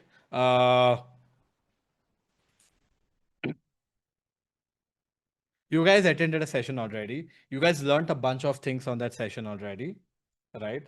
How about we create an app which is a mentor? I'm sure you guys have a lot of doubts. I'm sure you guys have a lot of questions. And it's impossible for me to kind of answer every single question of yours. It's not possible. There are 3,000 people, more than 3,000 people on this call. And if I start answering every single question of yours, even if each of you have 10 questions, that would basically mean 30,000 questions. It's impossible for me to do it. But I can solve that with AI. Should we build a mentor AI right now? Drop in a heart if you think that's a good idea. A mentor AI, a mentor chatbot, which can answer any question. Yes. All right. PV, could you quickly pull me the transcript of the session? If you have transcript of any of the old session, I'll tell you what we are going to do. Absolutely. Okay. Just a second. Yeah. What we're going to do is, obviously, AI did not attend the session. So, how will AI know what was taught in the session? Well, what if we tell AI, give AI a form of a document that is the transcript of everything that was spoken on the session, give it to ChatGPT, give it to Gemini Gems, and say, before you answer any question, I want you to go through this document, understand what's in there, and then answer the question. That way, because AI is so smart, it will be able to pull that through. So, as PV is sharing the transcript for me, let me write the prompt. And you know the workflow. We just explain what we wanted to write, right? So I'm going to say, you are an expert prompt engineer who has worked for the Google team, who has written a lot of system prompts for Gemini Gems. I want you to write a super extensive prompt for a Outskill AI mentor. Now, the Outskill AI mentor is going to clear doubts of people who have attended the AI mastermind. So every time when someone asks you a question, your job is to understand the question of the learner, go through the transcript that I'm going to attach as a knowledge base. Find the answer to the question, and once you have found the answer to the question, I want you to explain the answer like you are the best teacher in the world. That is what I want you to do, and write a prompt for me accordingly. Here it comes. And I'm going to change this to Pro so that I get the best output and get AI to work again. All right. So guys, this is how a transcript is going to look like. It's one of the older transcripts, obviously. I don't think we have the newer transcript because I don't know if PV can figure it out. That'll be awesome. But this is one of the older transcripts, right? This is everything that was spoken, 315 pages of document, everything that was spoken on the day is right here. How did we get this transcript? Because though we said there will be no recordings, when we record the session, we get the transcript from Zoom. This is exactly why we record the session, so that we can get the transcript from the Zoom. Or if you don't have the transcript, the bunch of tools like video to transcript converter, and there are a bunch of tools. There are a bunch of free tools as well. You can see that you can use. One of the very common apps is Happy Scribe. which we use quite a lot. You can upload any video inside of this and can generate a transcript like this automatically out of that. Okay? For free. So that's what we said. And I asked for the prompt. Here comes the prompt, but it's obviously not in the format that I wanted to. So what I'm going to say, I'm going to be like, could you please convert the prompt in the markdown formatting? Use the format that I've shared below and give me the output in a code editor or a code block so that the format is retained. Here is the format. And I'm going to paste the format again.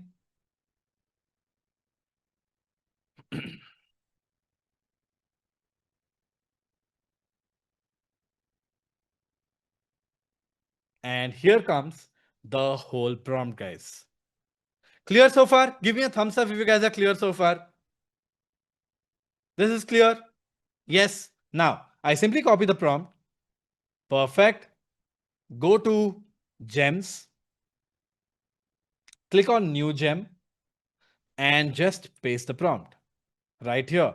And here I can call it the Outskill AI Mentor. Right? Here it comes. All good. Now, this file. There you go. I got it from PV right now. I got the transcript.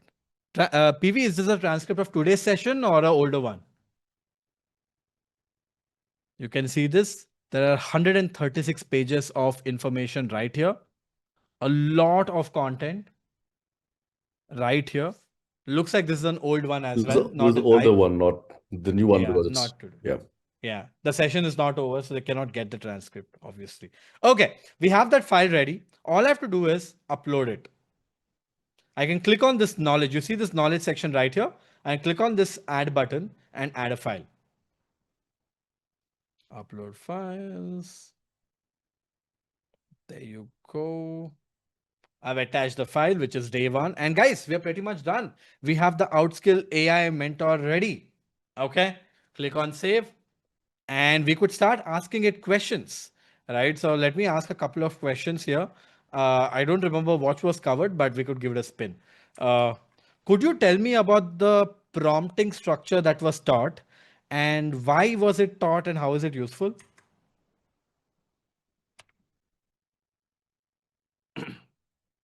Let us see if it gets it right.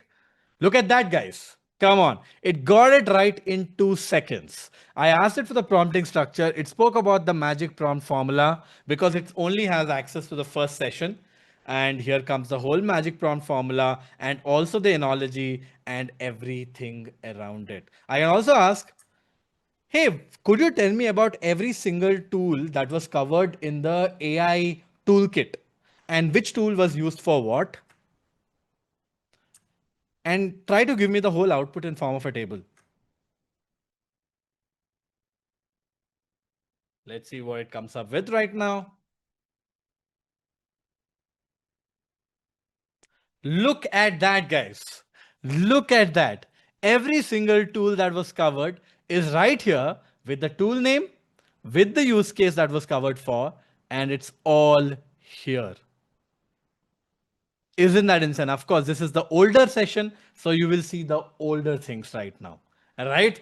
But we just built an app which is acting like a mentor, which is able to answer questions of what was there in the session. And of course, right after the 2 days is over, we're going to build an app like this with the actual transcripts and share it with you so that you can use them. But you know what? I'm not going to share this with you. What we did was, to make it slightly cooler, we built an app for you. And it's not on Gemini. It's actually an app. And let me show you what that app looks like. This is how the app looks like. It's the AI Mentor. This is how the app will look like. You can ask any question like, what was the prompting style covered, and just send, and it will start working. It will start finding information. It's our own app that we built, which can answer your questions. And you can see like it has a lot of options as well. I just refreshed it, like summarize the session, explain a concept, ask a doubt, best practices, and everything around it.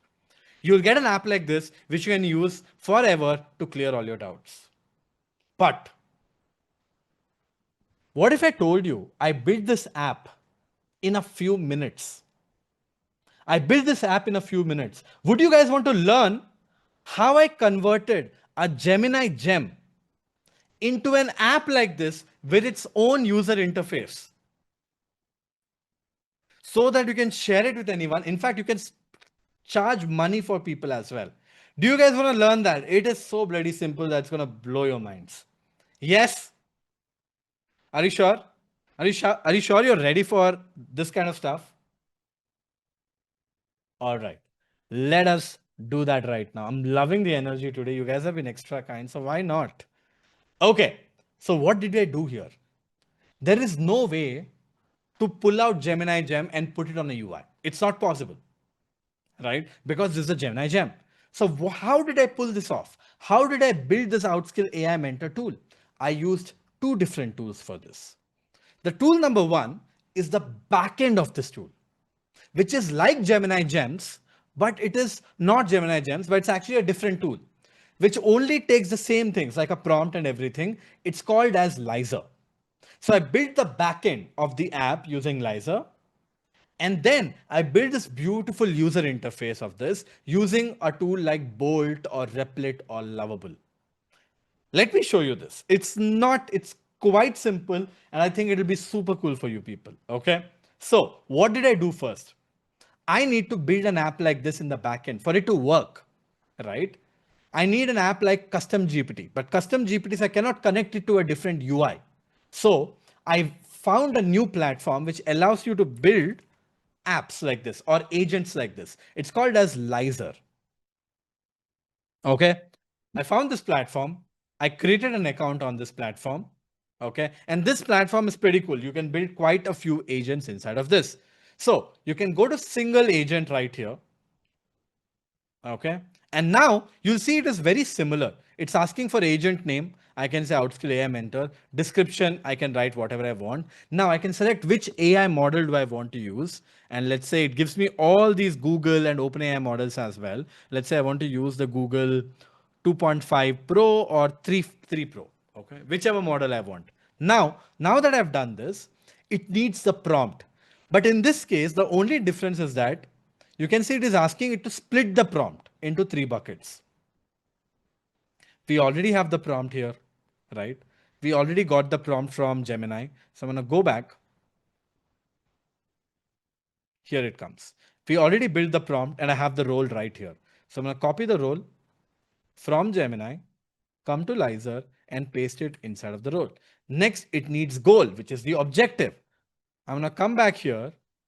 I'm going to just copy the objective of the prompt. Paste it here again. Simple.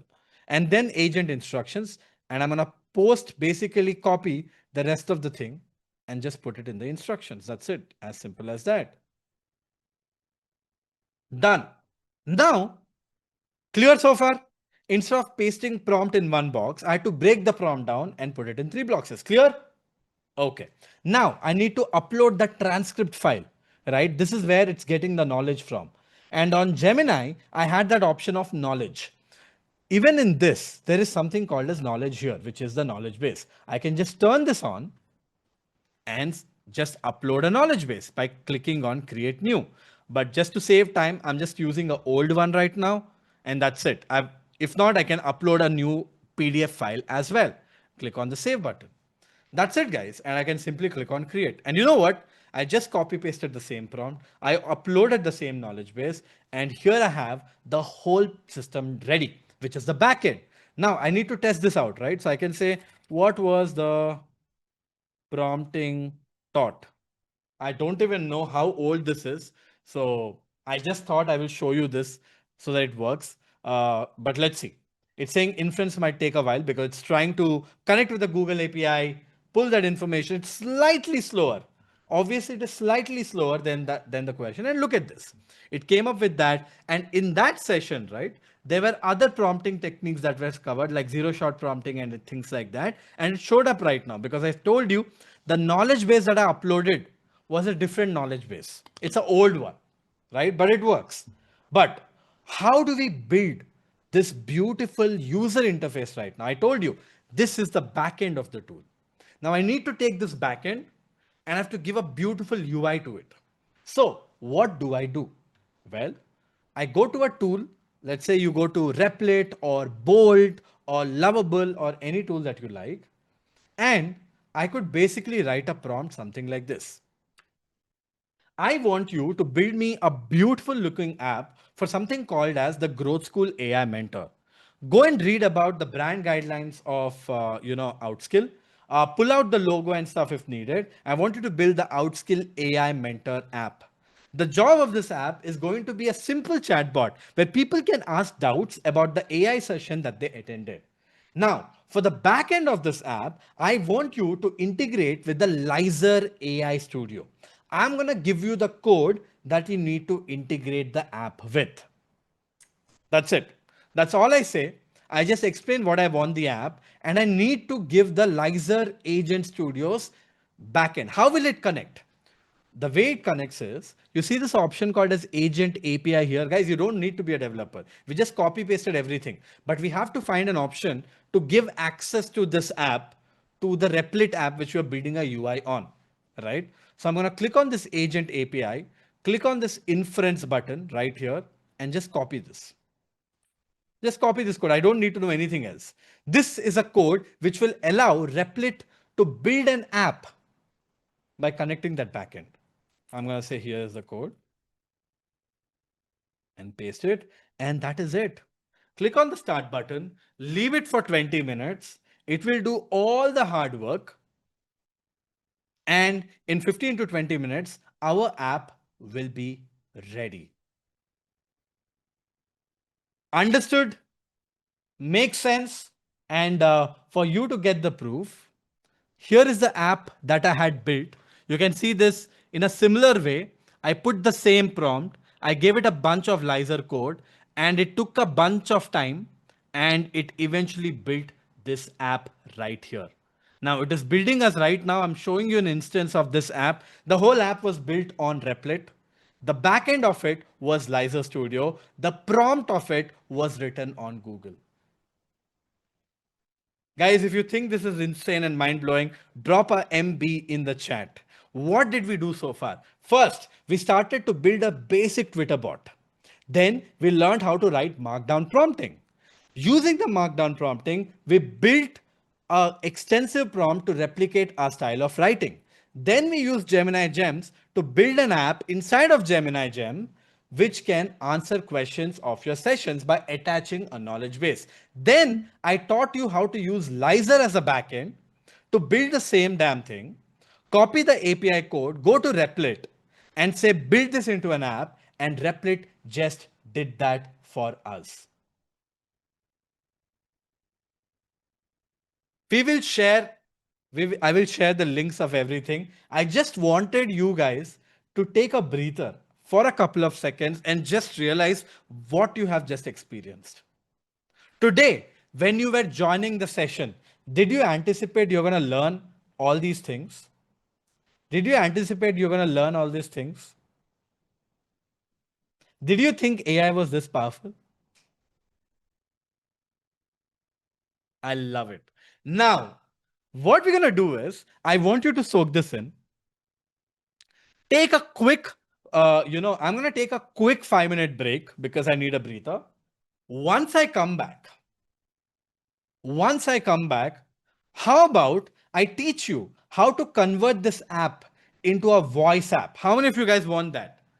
The same app that we build, we convert that into a voice app so that you can talk to it and can talk back to you. Would you guys want to know that? Yes, without writing a single line of code as well. Yes, awesome. That is what I'm going to show you next. And not just that. We are just getting started. Once I come back, after I show you the voice app, I'm going to show you a bunch of AI workflows that I personally use as an AI generalist. Okay, so that's what I'm going to do. PV, are you here? Yes, Vaibhav. Okay. Meanwhile, PV might have a little surprise for you people as I take this 5-minute break. I'm going to come back in 5 minutes. PV, you've got 5 minutes. if you have anything to share. And once I come back, I'm gonna continue the thing. Right? Awesome. Awesome. Over to you. All right. All right, guys. So we have 5 minutes with us where we'll have a very, let's say a micro session where we will learn something new again, right?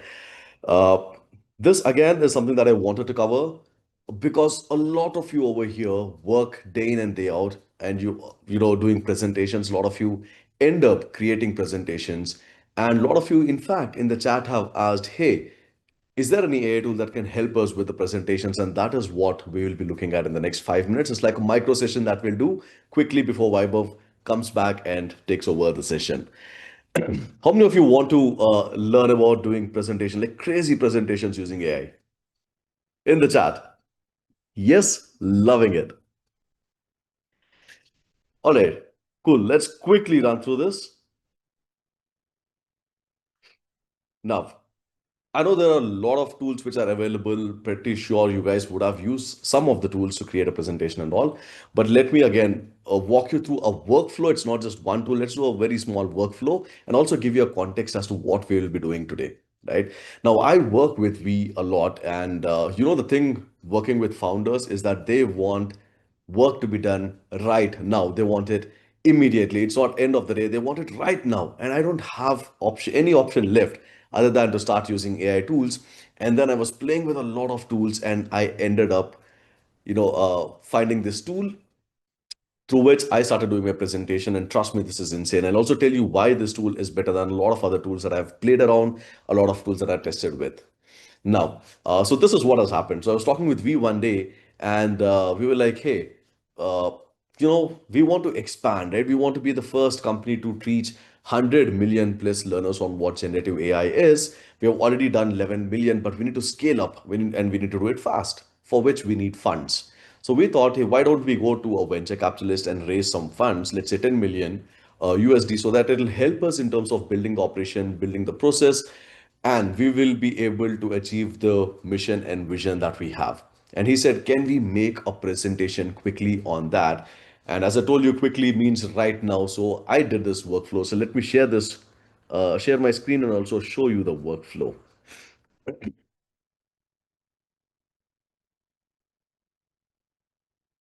All right, quick check. Is my screen visible?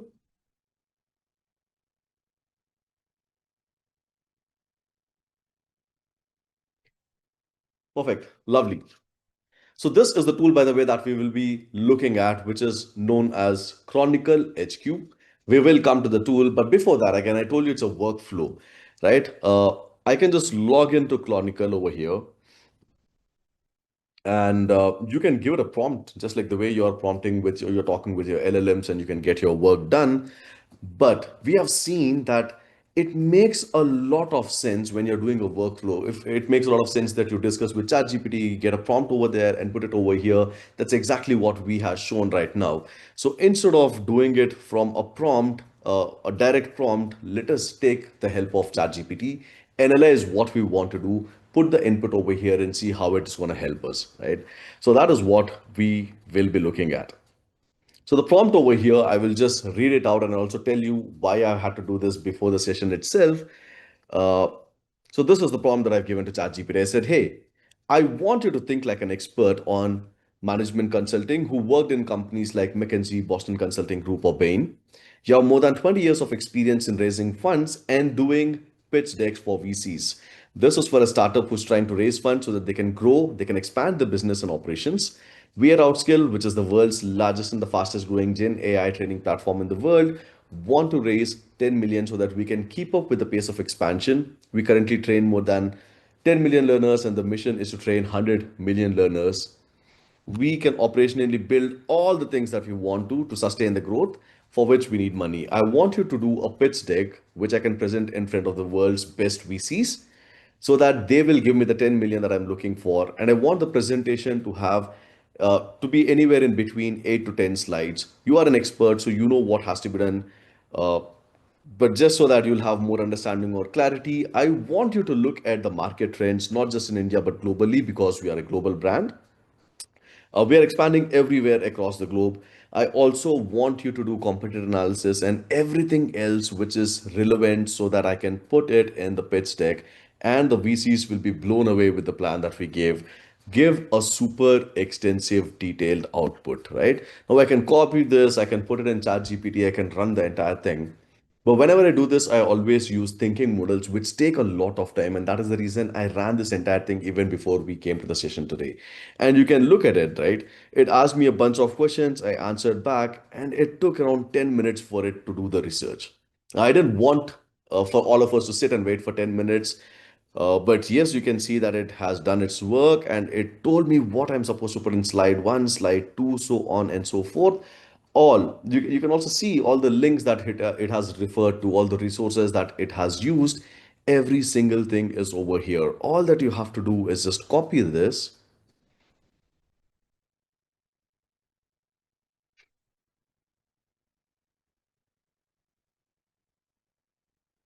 right? And let's go to Chronicle, the tool that we will be using today. I'll also tell you why we are using Chronicle over any other tool. Now, instead of generating from a prompt, now I have a text, right, which is super detailed as compared to the initial prompt that we have given. So I don't want to give it a very vague prompt. I want to give it details to the end. And that is where we will be pasting it over here and click on continue. Now, many tools which are available, but the reason why I'm using Chronicle or the reason why I like Chronicle over any other tool is that this is an agentic platform by itself. So it has its own brain. It will also think, it will also suggest, it will also do a little bit of research and tell us if there are any changes that has to be done, so on and so forth. All right, so it told this is what it will do. You have multiple themes that you can choose from. But anyways, let's go for create presentation. And there are three options over here. Insert as placeholder, generate presentation using images, or create the entire thing on your own. So you have options to customize it. Do you want the entire thing to be done using AI? Or it will do all the work for you, but will leave placeholders where you can put your company logo or the photos that you want to.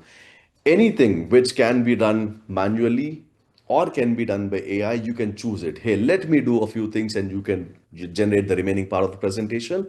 Or you go crazy, you become the innovative guy, you become the imaginative guy, and do whatever is the best that you want to do, right? So I've given the option for AI to choose and do whatever it wants to. And you can see as I speak, the presentation is getting ready right in front of us, right? Uh, so you can see that it is creating its own images. Now, this is what I'm talking about. These can be placeholders.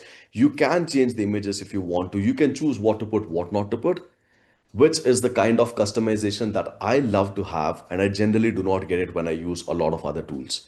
A lot of other tools are not very flexible. Sometimes the formatting is not good. A lot of things they don't, come in place and you can't really do much about it.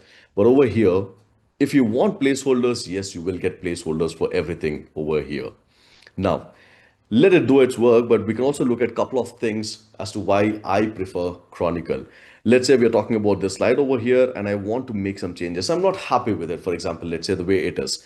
All that I have to do is just go over here, click on the themes. I'm sorry. Yeah.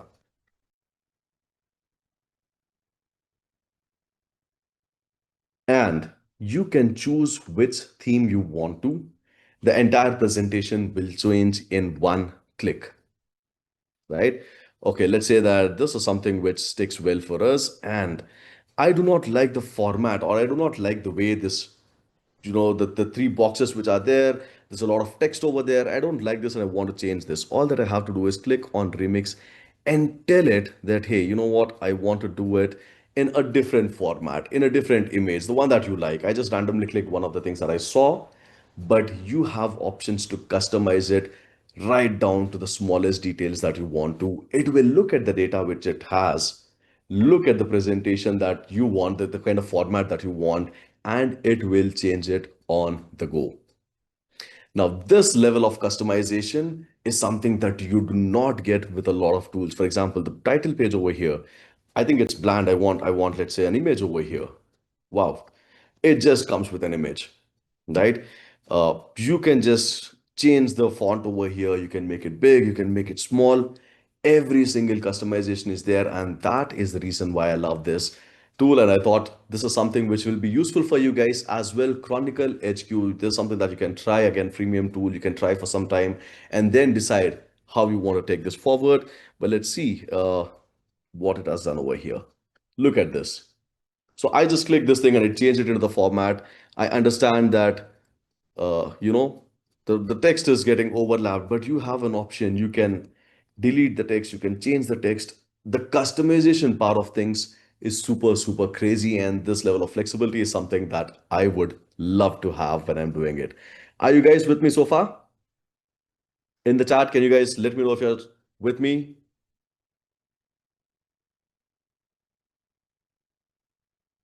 Lovely.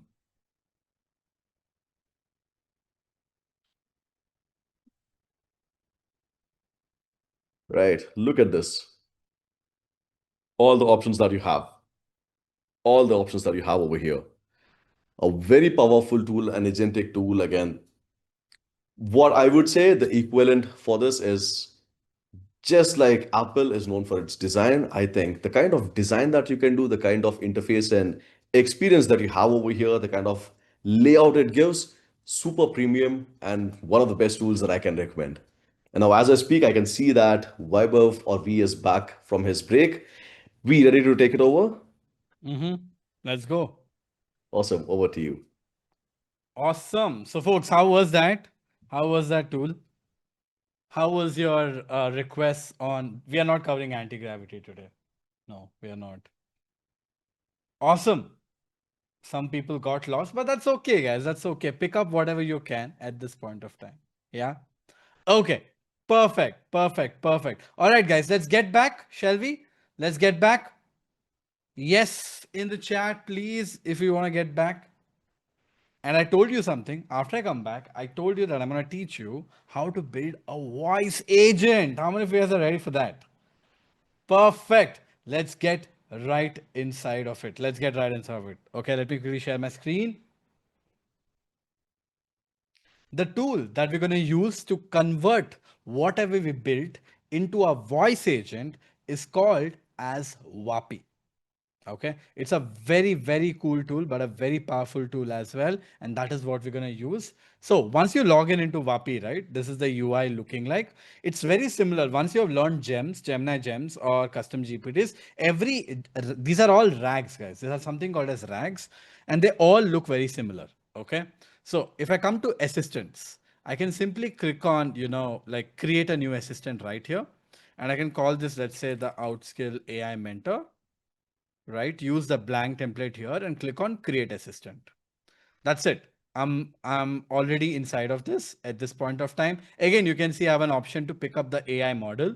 I can use the OpenAI model or whatever. Let's say I want to use 4.1 mini for whatever reason. And then it's asking me for a prompt. Now, you remember we built a prompt already using Gemini Gem. So I'm going to just simply paste that prompt right here. And then it's also going to ask me to upload the file, which is the knowledge base. I'm using the same prompt. Now I'm going to use the old knowledge base for the safety of time, right? So it's the same prompt that is copied inside of this. It's the same knowledge base that is attached again. It's the same process exactly. Now, because it's a voice agent, you can select a voice. For that, you can come here. You can select a bunch of options. You have a bunch of voice options here as well. Anything that you like, you can basically pick it up from here, right? But I'm slightly an advanced user, so I'm going to use a manual voice ID, right? But you don't need to know what is this. Because I'm slightly advanced as a user, I'm going to use it. And I'm going to click on publish. That's it.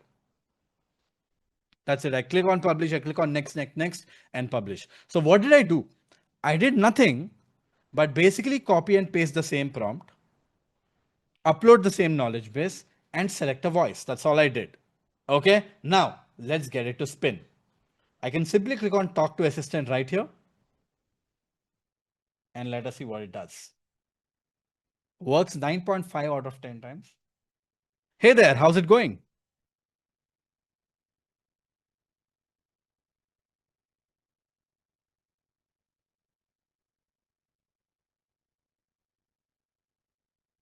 Yeah, could you tell me the prompting that I need to learn? There was some prompting technique that was taught.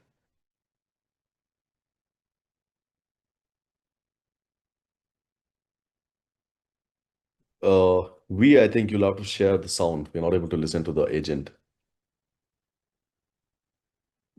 Okay. Okay. Let me just get that fixed. It's possible that I'm not sharing my audio. Oh, yeah. I was not sharing the audio. Okay. All right. Let's give it a spin again, guys. Are you guys ready? Okay. Let's click on talk to assistant. I'm going to be like,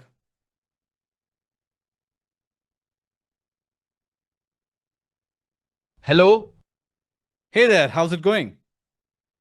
Hi, thanks for asking. I'm doing great and ready to help you with any questions you have from the Outskill Masterclass. What would you like to dive into today?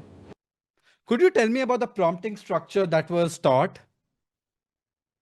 Great question. The prompting structure you're referring to is the magic prompt formula that we covered in the masterclass on day one during the prompt engineering session. What is the structure of the magic prompt formula again?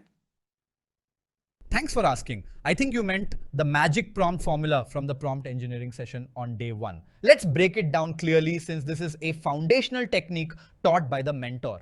The magic prompt formula has 4 parts designed to create clear, effective. Yes. So, guys, what do you think about that? And yes, if you guys are wondering what the hell that sounds like V, it is V because I basically, the reason why I added the custom voice was because I basically trained AI to sound like me. Right. So now AI can make unlimited calls to just sound exactly like me. So yeah, you can do all that crazy stuff as well. So that is how you go about building a voice agent as well, right? I hope you, I love the comments. I clearly see how much you have loved it, but I'm going to turn that off because there's so much more to learn. So guys, it's quite fascinating what we managed to pull off, right? We built a custom GPT. We built our own prompt. Then we built an advanced custom GPT. Then we use that on the Gemini Gems. Then we built an AI mentor on Gemini Gems. Then we use Lizer AI Studio to build the backend. We use Replit to build the front end, to build an actual app, which was an assistant. And now you also learned how to build a voice agent. How cool is this? This is everything that you have accomplished already. And it's just been a couple of hours.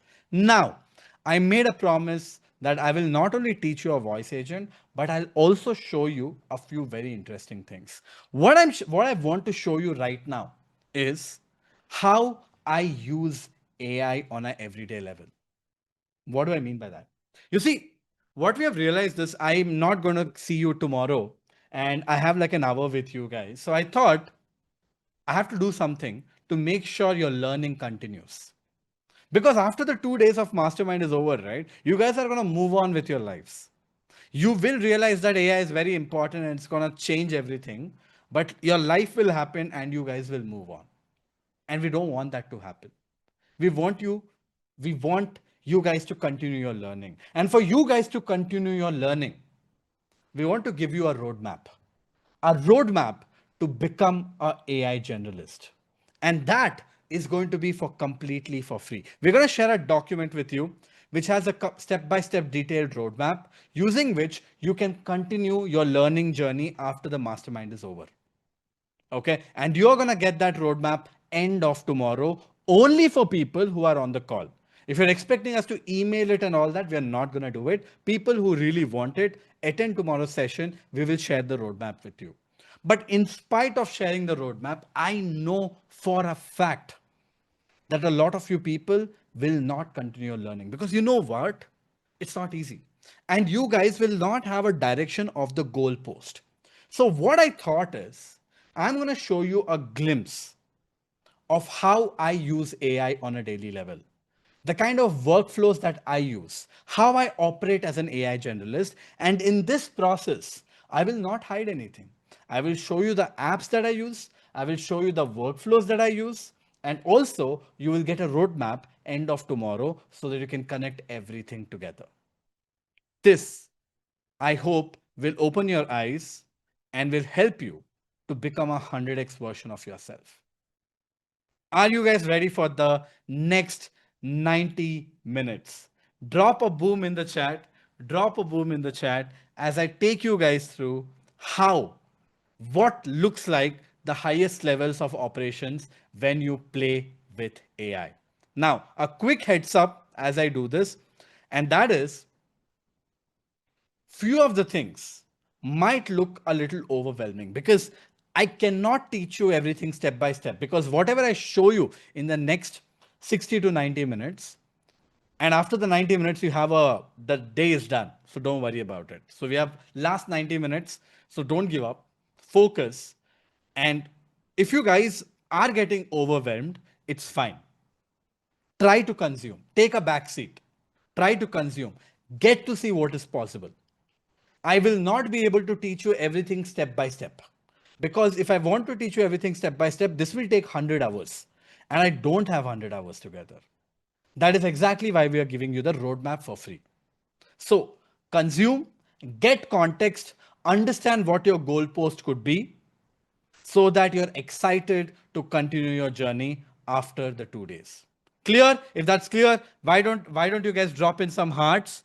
And as I share my screen, that we are on the same page, and get ready for some madness. So, folks, I'm going to take you through the roadmap very quickly from level 1 to level 5, and not just talking about the roadmap this time, I'm going to show you stuff this time. Okay? So, the first thing that you need to be very good with as an AI generalist is the ability to play with multiple AI models. And these AI models expand beyond what is available on the cloud. What do I mean by that? I'm sure you guys came across Open Router already in the past sessions, right?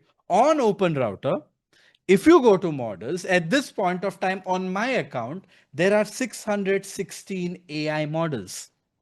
616. In fact, when you go to rankings, you can see which AI model is literally trending right now. And guess what? The AI models that are trending right now is GLM 4.7 Flash, O3 Mini High, Palmyra X5, Qwen 3 Next, Multi QA MPNet, you have Mimo V2, which is by Xiaomi. You'd be like, where the hell do I even use these models? And guess what?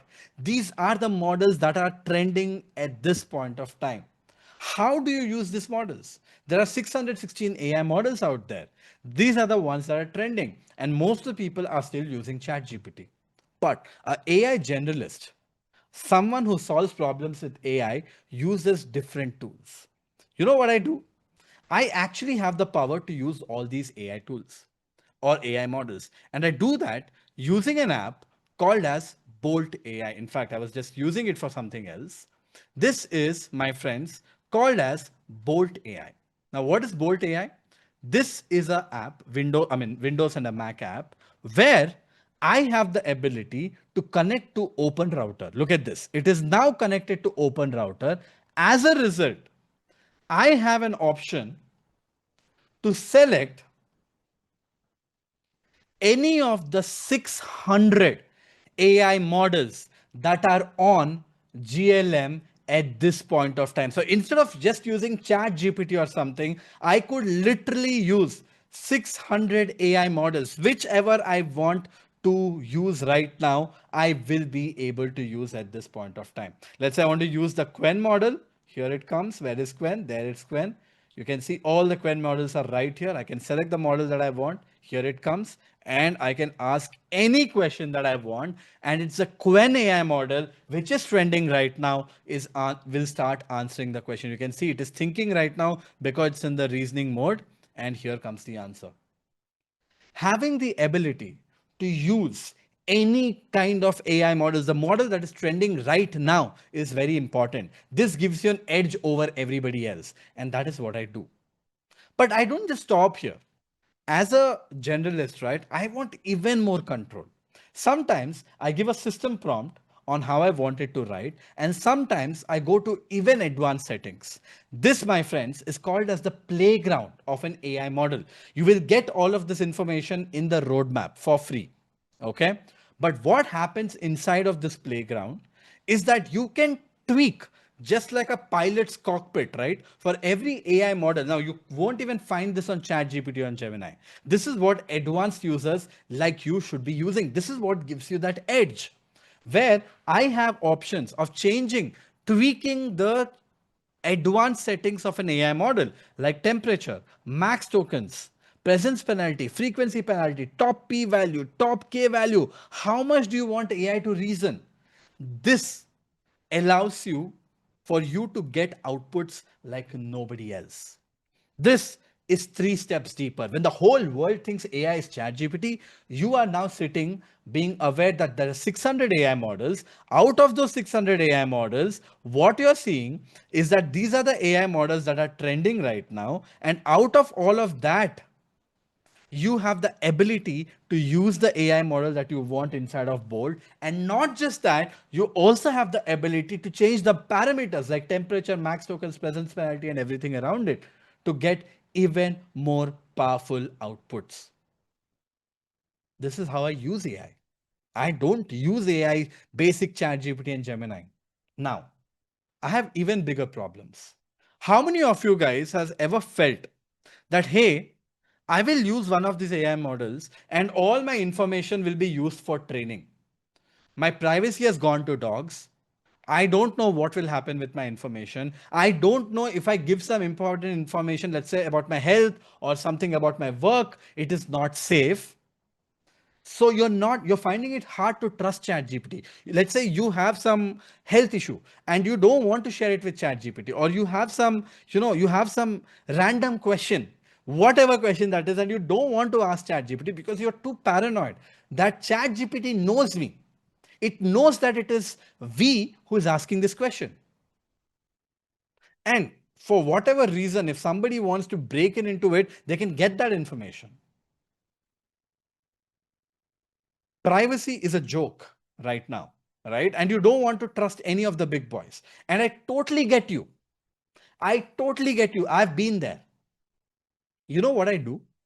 Whenever it comes to regular use cases, things like write me an email, do this research, blah, blah, blah, all of that, I will use something like Bolt AI. I will use the best AI models out there, sometimes ChatGPT on my phone and whatnot.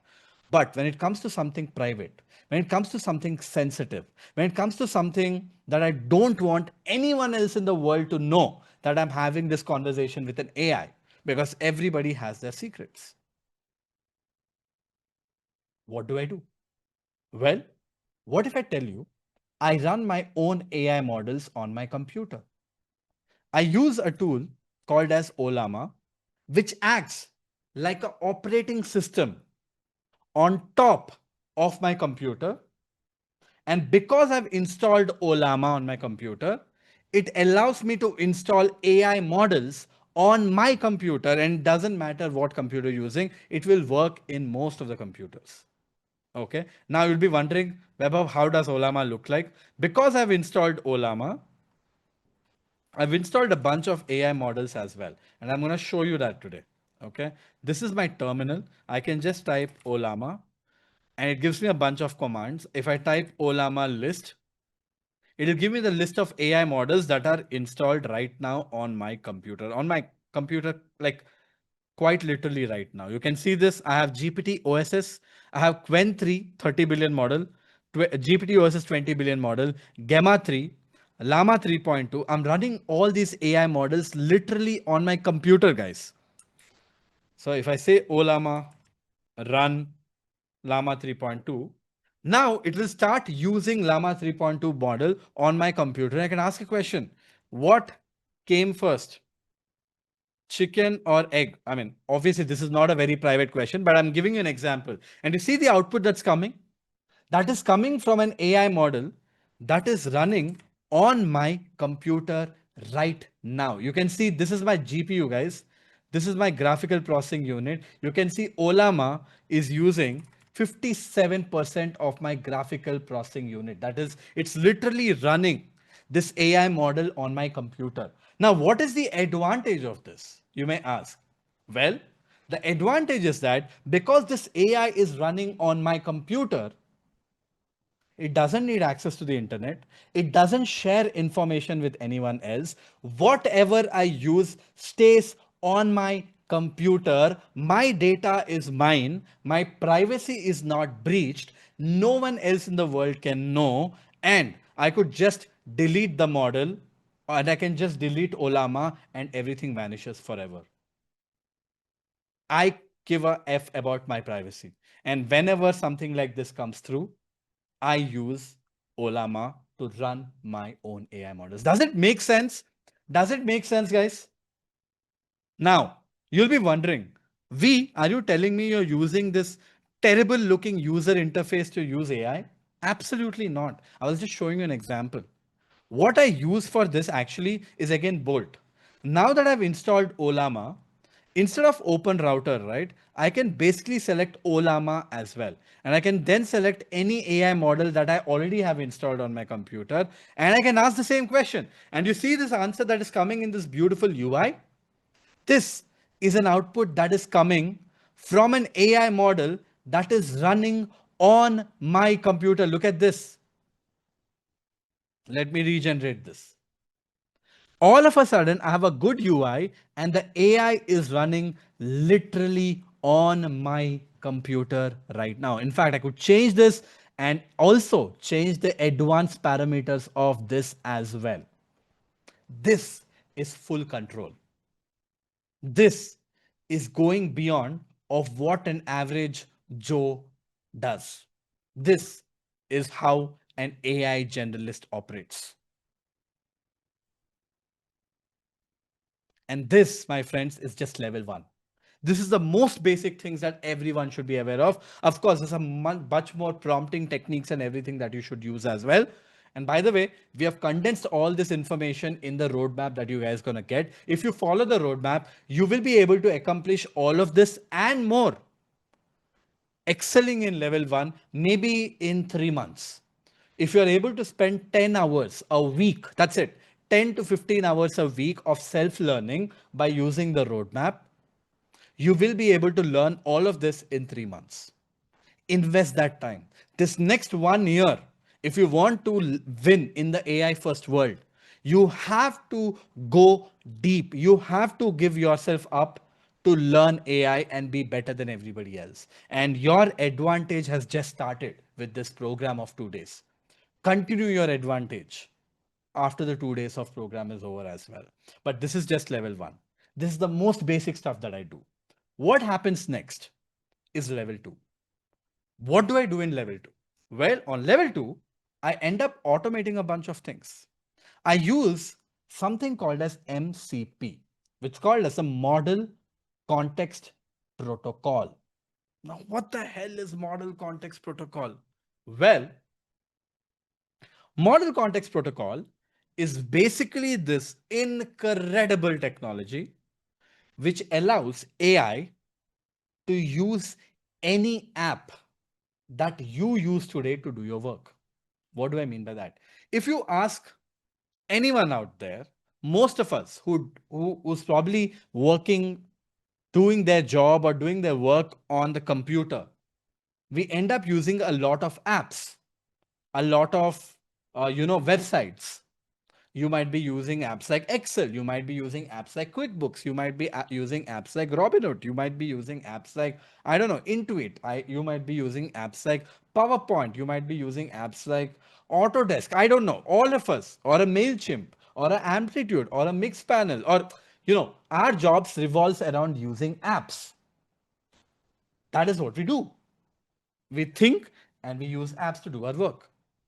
Today, AI can literally use any of the app that you are using something called as MCP, Model Context Protocol. Model Context Protocol connects an AI assistant like Claude, and it gives the capability to use any AI app or any app for that matter.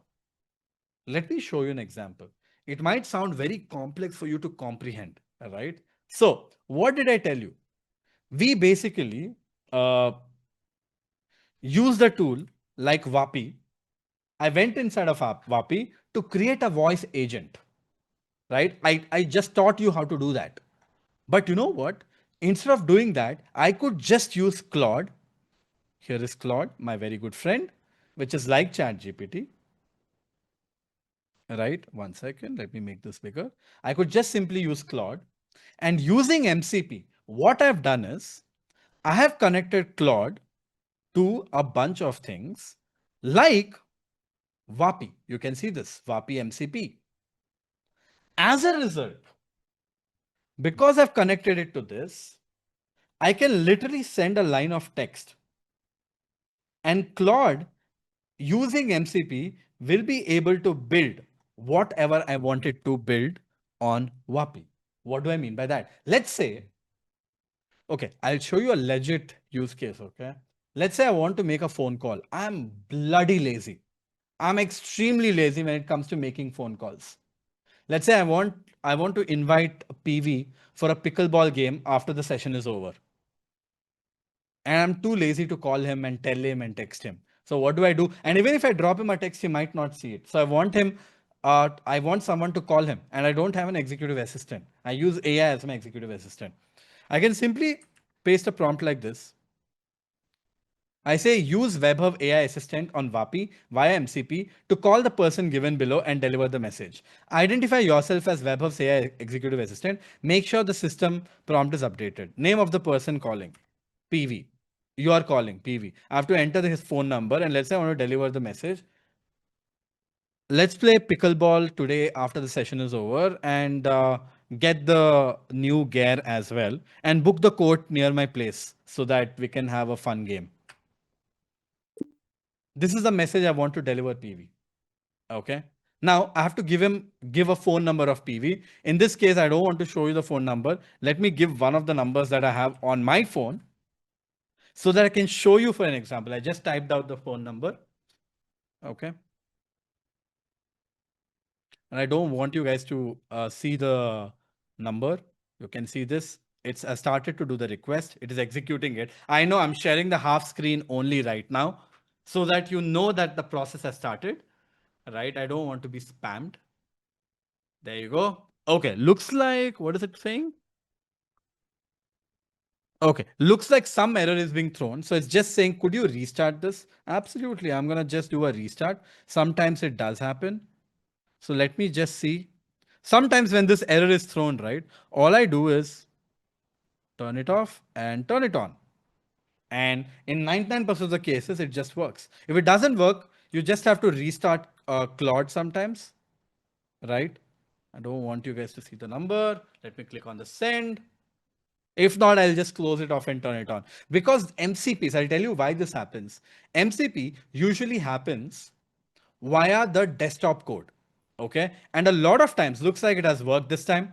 I just told you, I just had to turn it off and turn it on. Now it has started to work. You know what it is doing? It is literally connecting to Vapi on the backend. I'm not doing anything. You can see my hands are off. It's literally connecting on the backend to Vapi, right? And now you can see this. It is doing all the orchestration. It is going into Vapi and creating the new agent. And look at this. I've started to get a phone call. I'm going to lift the phone, put it on speaker. Hi PV, this is Vaibhav's AI executive assistant calling. I have a message from Vaibhav for you. He wants to play pickleball with you today after the session is over. He's asking if you could get the new gear and book the court near his place. Are you up for a fun game? Yeah, absolutely. But could you quickly check with him if I could get my friend as well? Because playing just with him is a little boring. Sure, I can check on that for you. In the meantime, feel free to bring the new gear and book the court. I'll confirm about bringing your friend and get back to you as soon as possible. Thank you for your Thank patience you. and looking. Folks, what do you guys think of that? Isn't that just insane? Isn't that just insane? This is the power of MCP. The same thing that we were doing all by ourselves. We got AI to do all of it, and it also triggered a phone call for me. And look at this. It just did all of this for me. How crazy is that? Now, MCPs are actually quite powerful. How many of you guys do stock investments, things like that? Do you guys use Robinhood or Cash App or any of those things? Give me a thumbs up if you do. Again, I use something called as Kite, which is by Zerodha, which is an equivalent of Robinhood. And what I've done is I've integrated my Kite account with my Claude as well. As a result, I could just ask AI how my stocks are doing, and it will take care of itself. Do you guys want to see that example? What I'm trying to tell you is the things that we were doing all by ourselves. I've connected things to AI. As a result, it's able to do it for me. So I could say something like this. You are my financial advisor. You are expert when it comes to stocks and everything around it. You have been trained by the great Warren Buffett and you follow his ideologies. What I want you to do is I want you to check all the stocks that I've invested in by using the Kite MCP of Zerodha. Check all the stocks that I own, read about them, do an extensive research on the internet to see how, if there's any good news and bad news specifically about the stocks that I'm losing money on, and tell me if there are stocks that the top publications are recommending me to sell that I own right now. And also tell me, based on my portfolio, if I should buy some new stocks which are going to blow up going forward. Do all this research for me and tell me. I could just drop a prompt like this. And because again, I've connected my, you can see this is Zerodha, which is equivalent of a Robinhood account, right? It's like Robinhood or it's like the Cash App where you can invest in stocks and everything. I've just connected it. Look at this. It has just started the process right now. It is pulling in the holdings. It's quickly asking me to log in right now. You can see this, it's asking me to log in. I can simply click on the login button, copy the URL. Give me a second. I'm going to quickly log in on a different window. And once I log in, right?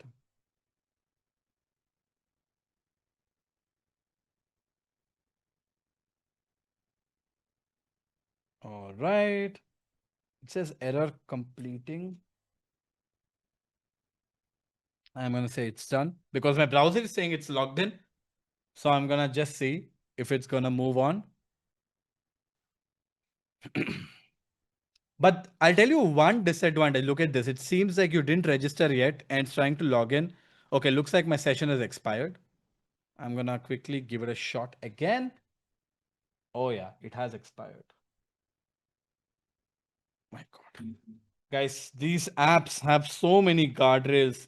I have to put so many codes to turn that on, but I think it's a good thing.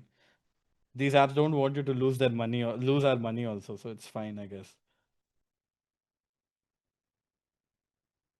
Oh, it's asking me for an OTP and my phone is not delivering an OTP. It's taking a while. But once I connect my OTP, right, it should be able to pull that out as well.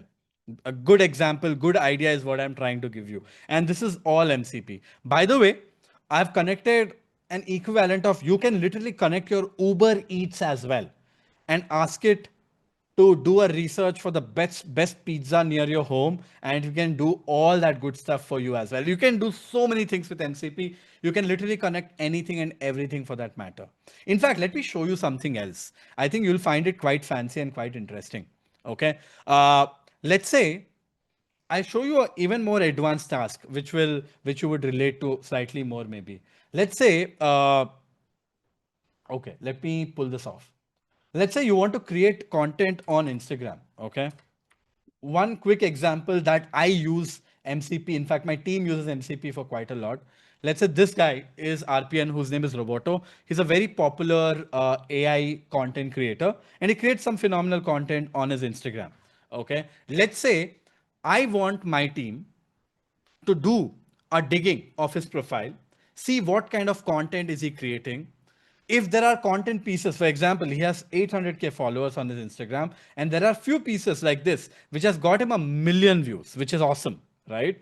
So I want my team to do a research on all his content, read about content that has gone viral for him, basically download all of that, download the videos if possible, find the transcripts of it, and then rewrite the transcripts in my own style so that I can shoot the same content or similar content with my context. Isn't that an incredible process? So what is the process? I want my team to go through all the 276 posts of RPN, see which posts have got high number of likes, comments, views, and everything around it. Find the top 20 posts of RPN out of 276 posts based on likes, comments, and views.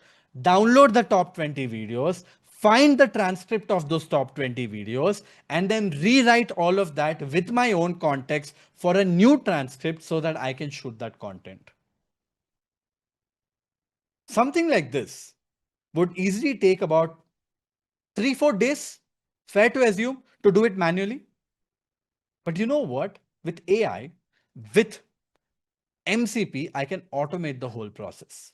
And we have actually. There is a tool called as Appify, which my team was using before. Okay. What were they using this tool for? Well, we were using this tool for a lot of scraping options. For example, this tool has Instagram Scraper, which allows me to see what content is doing well. This tool, Appify, also has Instagram Downloader or Transcript Generator. Look at that. AI Transcript Extractor. So it has all these micro tools that my team was using before manually. What changed is I basically connected Appify to, again, my Claude. As a result, now I can simply write a prompt and can do all the work for me. For example, I could just copy the URL of RPN. I can come here. I can say, go to this profile. My bad. I just clicked on the send also. I can say use the appropriate Appify MCP tools to go through the above Instagram profiles that I've shared. Go through the recent 10 Instagram reels of this person. I want you to analyze which of that. I want you to find the top 2 winning Instagram reels out of the first 10 reels of this profile. Do a analysis, do a data analysis of top 2 posts in terms of likes, comments, and views. And once you find the top 2 of them, right, download the video, find the transcript of it. And once you found the transcript of it, rewrite those scripts into LinkedIn posts in my own style so that I can post it on my LinkedIn. This is what I want you to execute end to end. Use the appropriate Appify MCP to pull this off for me. So guys, what am I asking it to do? I'm basically asking it to use this Appify tool. Multiple tools inside of this, 100 of Appify tools. I didn't even say which tool to use. I just said use the appropriate Appify MCP tools to do all the work for me and execute the task and give me the final output. And you know what? Look at this. It has started to execute it. It's looking, there are literally tens of thousands of tools inside of Appify, which my team has to identify. But it found the right tool automatically inside of this. Now it is scraping the top 10 reels right now. Look at this. It found the URL because I just said top 10, so it's just faster, right? It's scraping the top 10 URLs right now. And once it does it, look at this, it's executing some code. Once it does it, it will find the winning ones as well and also will rewrite the whole thing. So as it's doing its job here, you can see that live. I wanted to show you one more thing.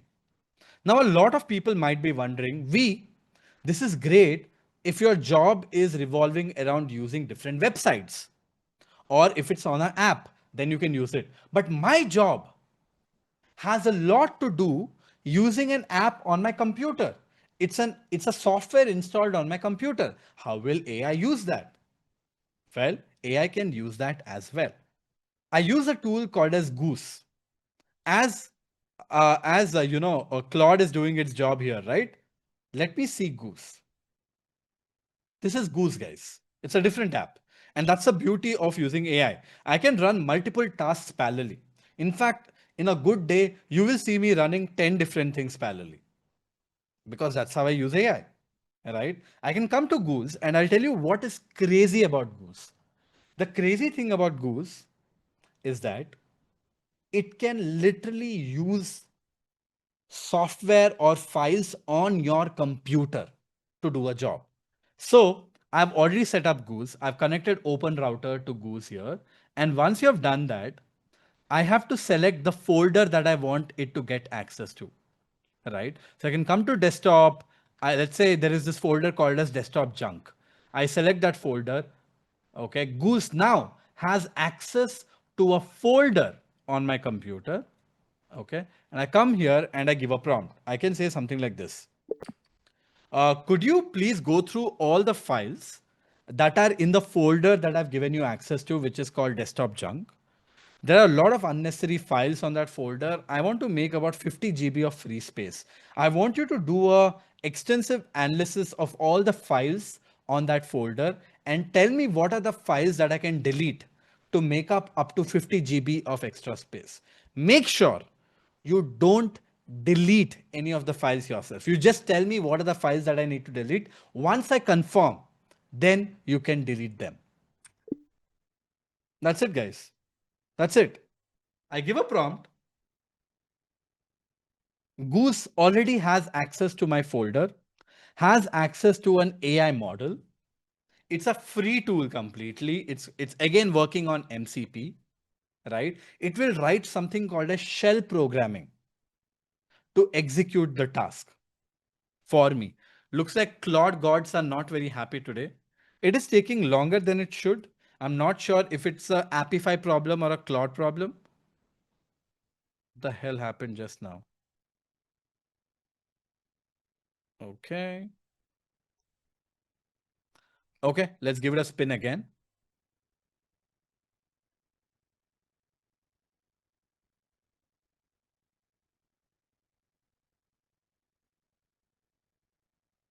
Okay. Maybe I edited it. I don't know what the hell happened. Use the appropriate Appify MCP tools to go through the Instagram profile that I've shared above. Go to the top 10 Instagram reels of that profile, and I want you to find the top winning one based on likes, views, comments, and everything around it. Once you find the winning one, what I want you to do is download the video, find the transcript, and using the transcript, rewrite that into a LinkedIn post for me, right? And I want that LinkedIn post to be written exactly in my own style. There you go. We'll give it one more spin. Guys, here's the thing. Sometimes, most of the times these things work.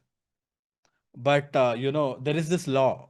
When a lot of people are seeing what you're seeing, if something has to go wrong, it will go wrong. And looks like 3,000 people looking at it made either Apify a little scared or Claude a little scared. But let's see what happens. That's fine.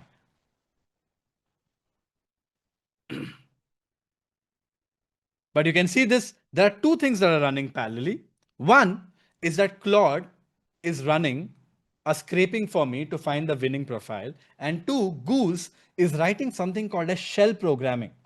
Okay, look at this. It's accessing files. It's writing something called a shell programming, which I have no idea of.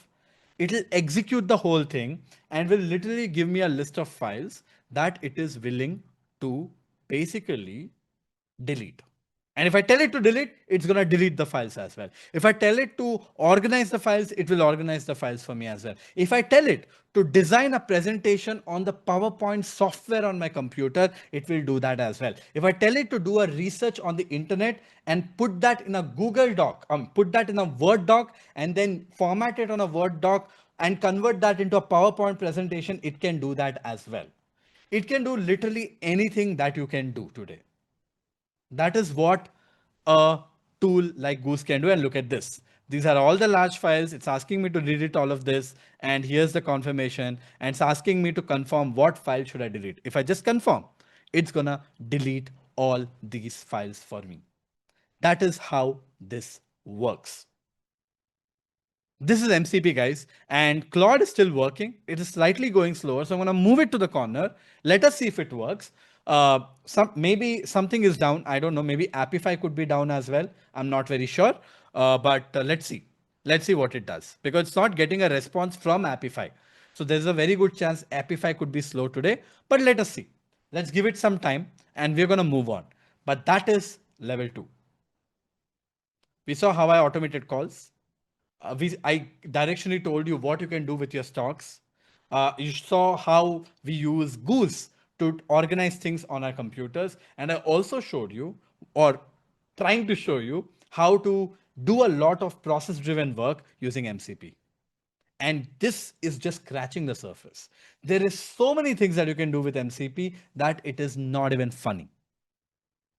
And I want you guys to have all these abilities and all the skill set and everything around it as well, right? And on the roadmap that you're going to get tomorrow, we have detailed out all this information. Okay. We have basically detailed out all this information. And I believe you can learn everything around MCPs, everything, literally everything around MCPs, maybe in like 3 to 4 months. It'll take you 3 to 4 months to learn, but you can literally learn everything around MCPs and go deeper into it in 3 to 4 months. But like I told you, you have to dedicate those 10 hours that is needed per week to be able to do this. Okay. You have to dedicate that. If you can't put out time, if you can't dedicate time, nothing is going to happen. Right. Next comes level 3. Guys, just to be very, very frank with you guys, I just closed out Claude because I thought I will just retry it because it got stuck. So I'm parallelly doing that. Uh, you know, for example, when we tried Vapi for the first time, it didn't work. If you realize, I just had to close it and turn it on again. So sometimes these things I've not turned off Claude for such a long time. So I'm hoping just turning off and turning on will work again. So that's what I'm just doing in the parallel, and I'll show you if it works. See, I want to be very, very open with you guys. I want you guys to know one thing, that not every time everything will work. And when something doesn't work, what is that you need to do? If something doesn't work, you don't break your heads. You don't be like, oh, this shit doesn't work. That is not true. That is absolutely not true.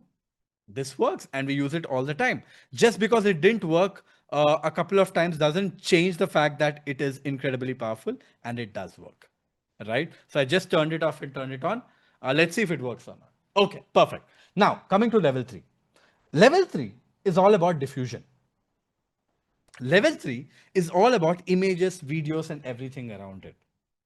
And a lot of people do ask me this question that, hey, do we need to what all do we need to know? Like, what will I do with images and videos and everything? Before I address that question on why everyone should learn how to play with images and videos and everything, I want to show you something. All right. I think this will be very cool. I got it. I wanted to show you. Give me a second. Something like this. I'm probably the laziest developer you'll ever meet, but I'm also the smartest one in the room. How? Simple. I let AI do everything. Coding, debugging, building multi-agent systems, while I binge watch Netflix. And guess what? I learned this from the world's largest GenAI learning platform. Outskills has trained coders from 25 plus countries, and now they want to train 100 million developers. That's why it's completely free. Even Guys, that is AI generated completely. I'll show you a few more. 2 days AI mastermind. Check this out. Look, the kind of stuff 2 that you days can do AI today with mastermind. already. Create stunning visuals. Build your own AI-driven app. Automate workflows? Custom GPTs also. Oh, this is going to be very expensive. Yes, it's free.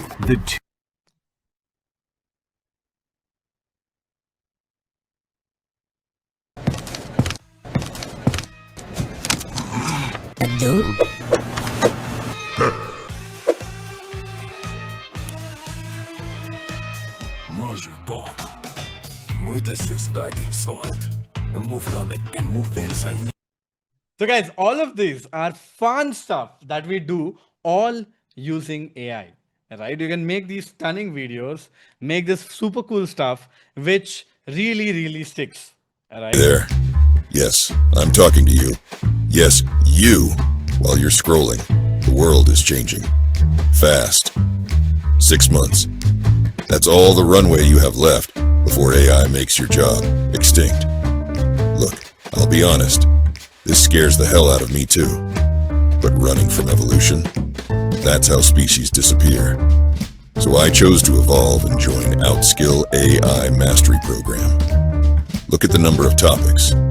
Build AI assistants in And GPT. it's not just about videos like this, right? I'll tell you the stack that we use here as well. Some apps like we use Kriya AI, we use Higgsfield, we use a lot of Stable Diffusion and Comfy UI as well. We use a bunch of those technologies to be able to pull this off, and you can learn all of it.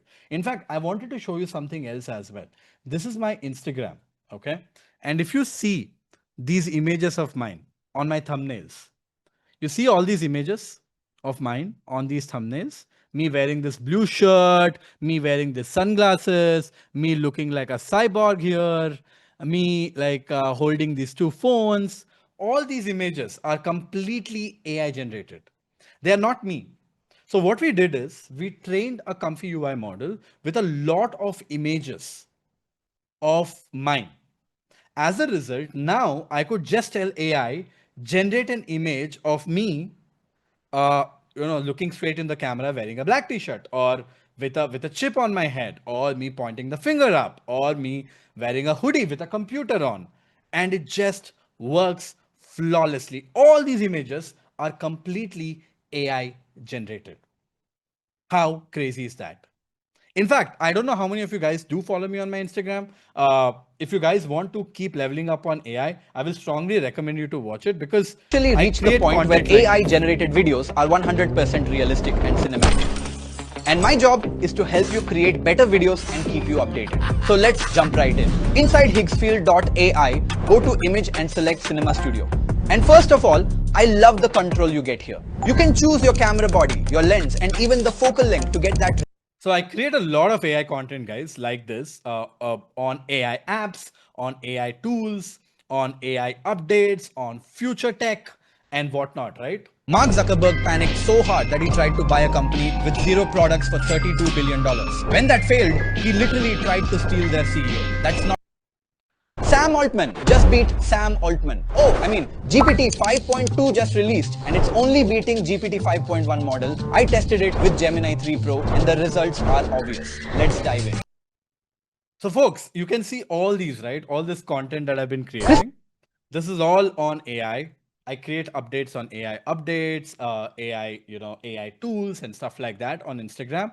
And I think it would be super awesome if you guys would want to follow. You can see the handle.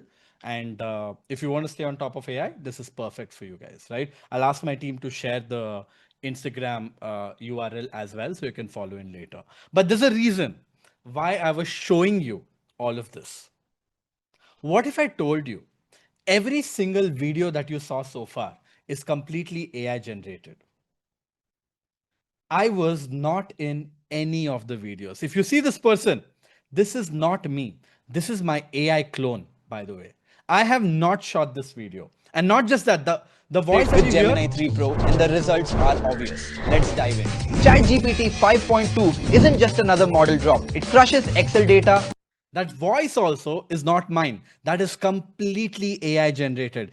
Every single person that you see here, me just wearing different attires, different t-shirts, they are all completely AI generated.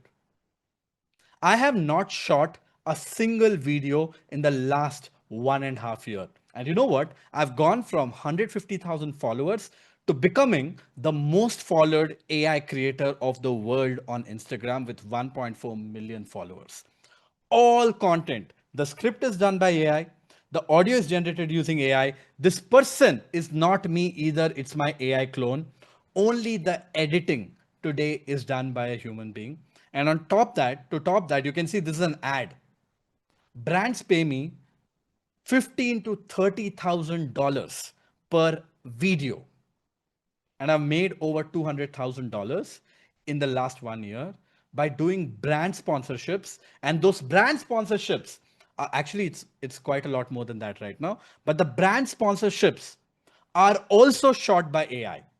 So I'm not even around. My AI has made me over $200,000 in the last 1 year. That is the world that we are living in today. And if you think it is just Instagram, then here's my YouTube. I have 300,000 subscribers on my YouTube. You see, I get about 75K, 100K views. People And are building 3D even this video is completely AI generated. The whole video is done using AI, using my AI clone. And I have not shot the video myself. You see me in the video, that is not me, that's my AI clone as well. And I have 300K subscribers and I started YouTube like 3 months back. So I wanted to tell you the power that you can unlock with AI. How many of you think this is wild? Drop in a heart. The fact that I have close to 2 million followers with YouTube and Instagram together, and it's all AI generated. I don't even shoot content. Of course, I have a couple of people who manage everything for me, and that unlocks opportunities, my friends. So it's not about just getting a panda video. It's about getting your picture cloned. It's getting your voice cloned. It's getting your video cloned. You can literally clone yourself and scale yourself to a very next level, all using AI. And you know what? The roadmap has all of this. For you to pull this off, you will again spend about 4 months, if I'm not wrong, going deep into it. There are a bunch of things that you have to pick up, but you don't need to be a developer or anything like that to pick up any of the skills. And by the way, meanwhile, our Claude gods just started to work as I just restarted the app. Look at this. I restarted the app and look at this. It went through all of it. It found the scripts. It went through top 10 posts and look at this. It did all the data analysis for me. And finally, it found the winner. And once it found the winner, it converted that into a LinkedIn post like I asked it to. Here it comes. Like I told you, it's not about giving up. The easiest way to fix AI, at least Claude and all these MCPs, usually with MCPs, whenever there's a problem, you just close and turn it on because the code actually runs locally in a lot of cases. And if you have not turned off the Claude for a very long time, it could throw in a problem. But here it is. We have just got it. I just restarted it and I got the whole document right here and it's all ready. Right? Awesome.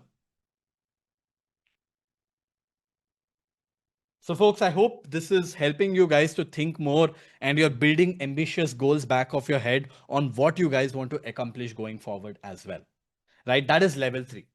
Again, level 1, level 2, level 3, if you guys are spending enough, if you're giving enough mind to it, I think it's a function of 12 to 14 months, you'll be able to learn all of this using the roadmap. So please, please, please dedicate your time to continue to learn. Don't give up on AI. This could change everything for you guys, right? Now, moving on to level 4, how I operate as a generalist, right? Level 4, this is even crazy. This is going to be even crazy because level 4 is all about agents. What do I mean by agents? With MCPs, we were able to automate, but I still have to instruct. Agents are those cells. I instruct them. They do things all by themselves. And that is agents. And the future, when we talk about jobs and work and everything around it, right? You must have heard of the word AI agents everywhere. The reason why it is abused so much is because it is actually the future.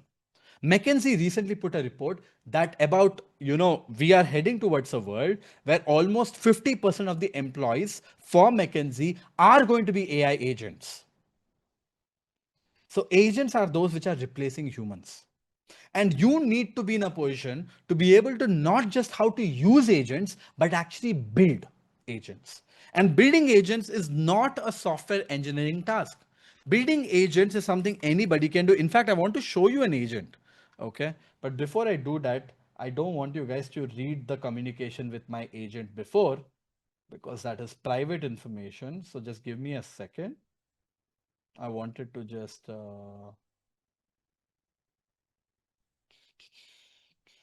give me a second.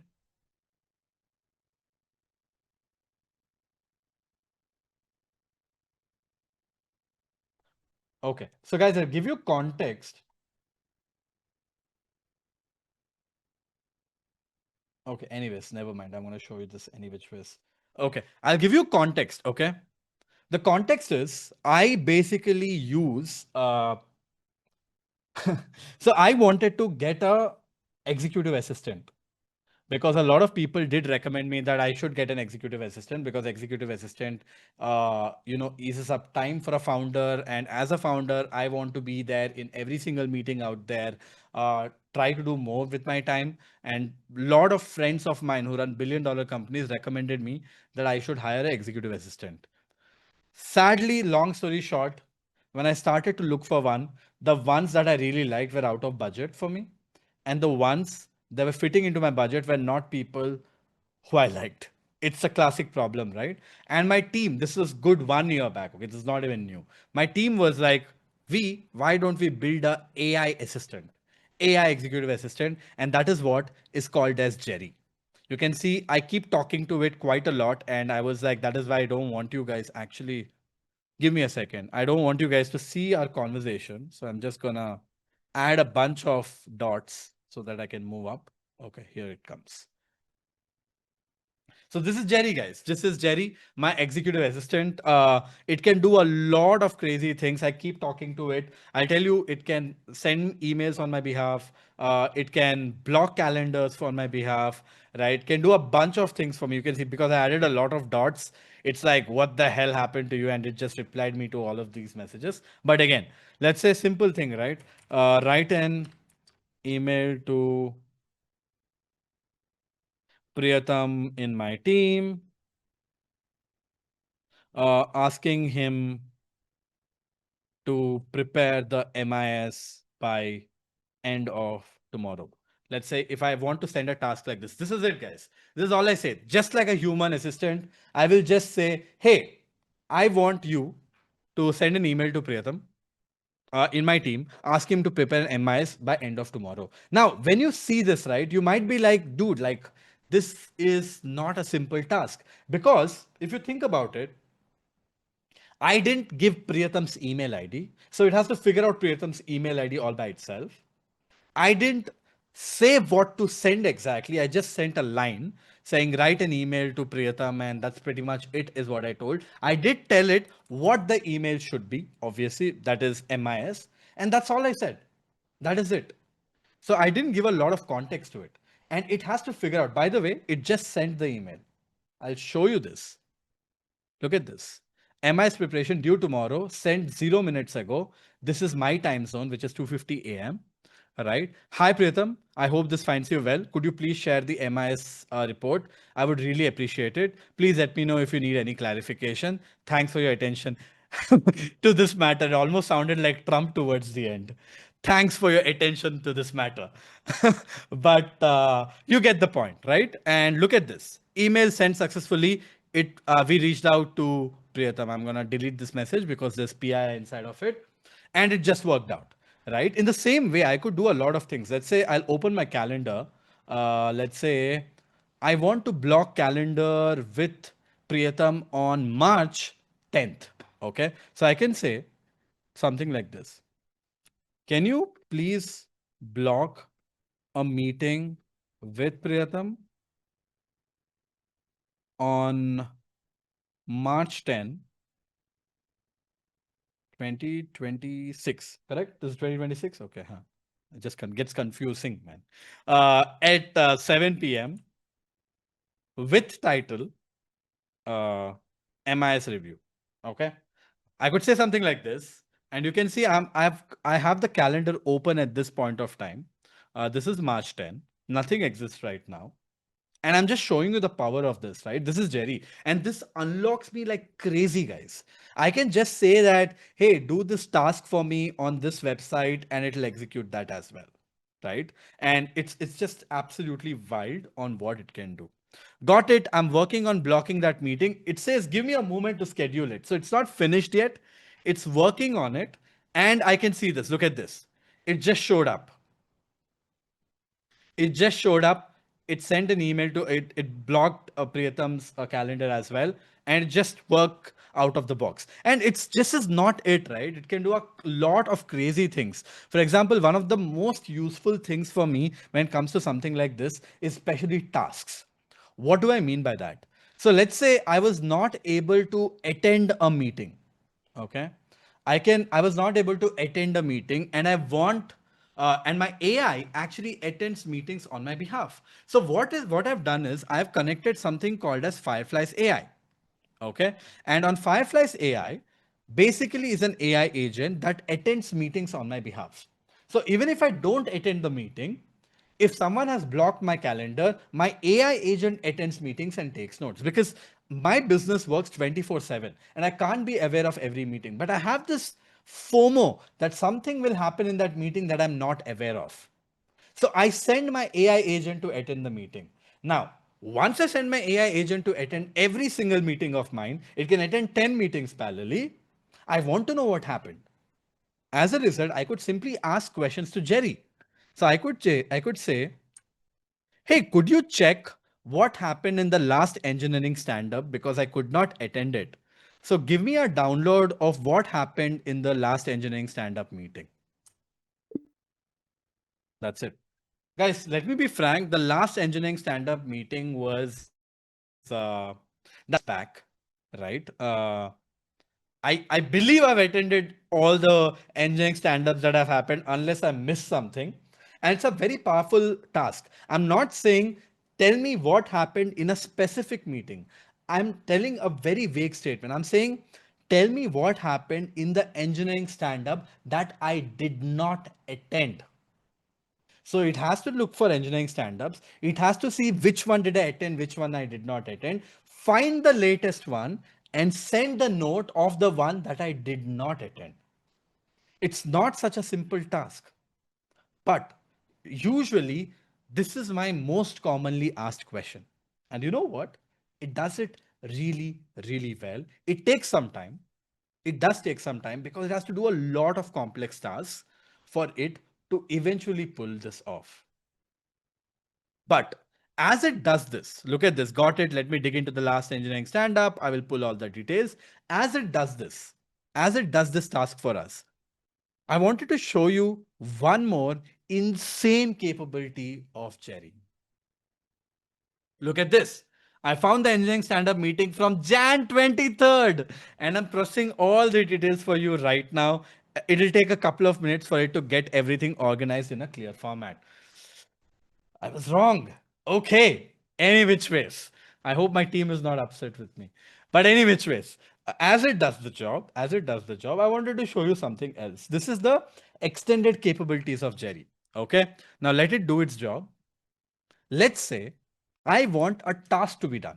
It's not meeting or something. I want my AI or my assistant to actually visit this website, which is the startup directory of Y Combinator. Okay. Go through all the companies. By the way, Y Combinator is this platform or is this accelerator which invests in a lot of companies. How many of you guys have heard of Y Combinator? Give me a heart. They're incredible, right? They invest in top companies all over the world. And I am looking for ideas. I'm looking for ideas to start in AI.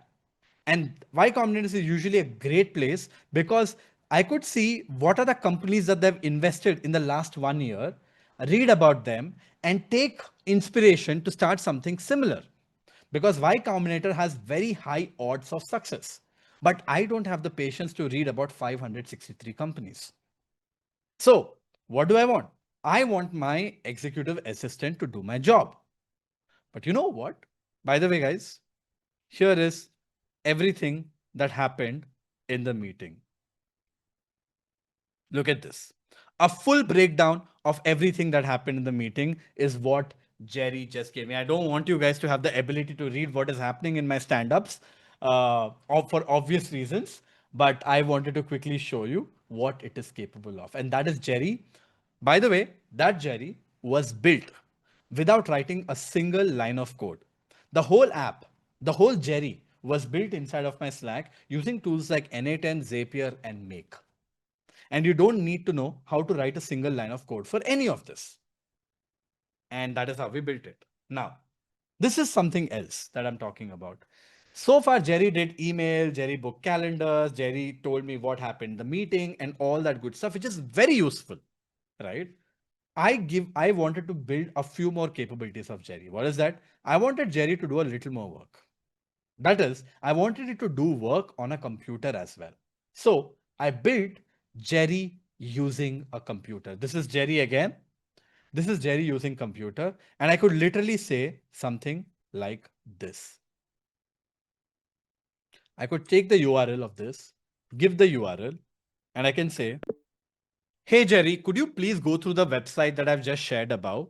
I want you to go through the list of companies that the Y Combinator has just invested in. Specifically pick up the winter 2026 batch, fall 2025 batch, and summer 2025 batch, and look for companies that I can take inspiration from. You see, I want to start an AI company, and my experience revolves around, I've worked for Uber in the past and then worked for Klook in the past. Now I'm building an education company, like you can know, and I'm decent with AI. Based on the skill sets that I have, I want you to find, let's say, top 5 companies that I should consider to read about before I start something. I'm looking for inspiration. I don't have the time to go through all of them. As a result, I want your help to go through all of them religiously and tell me the 5 companies that I should look at. The name of the companies, the URLs of the companies, and why you think I am a good fit to start a company like that. There you go, guys. I've given the task to Jerry. This is again built by me. Okay. And also, this is built without writing a single line of code again. Okay. I can click on start task. And you know what? My hands are off. You can see Jerry has opened its own browser, has gone into Y Combinator. And you can see on the right side, there is something called as task progress, where it's executing the tasks. My hands are off. It is smart enough to type AI because I said I want to start an AI company. And scrolling through all of it,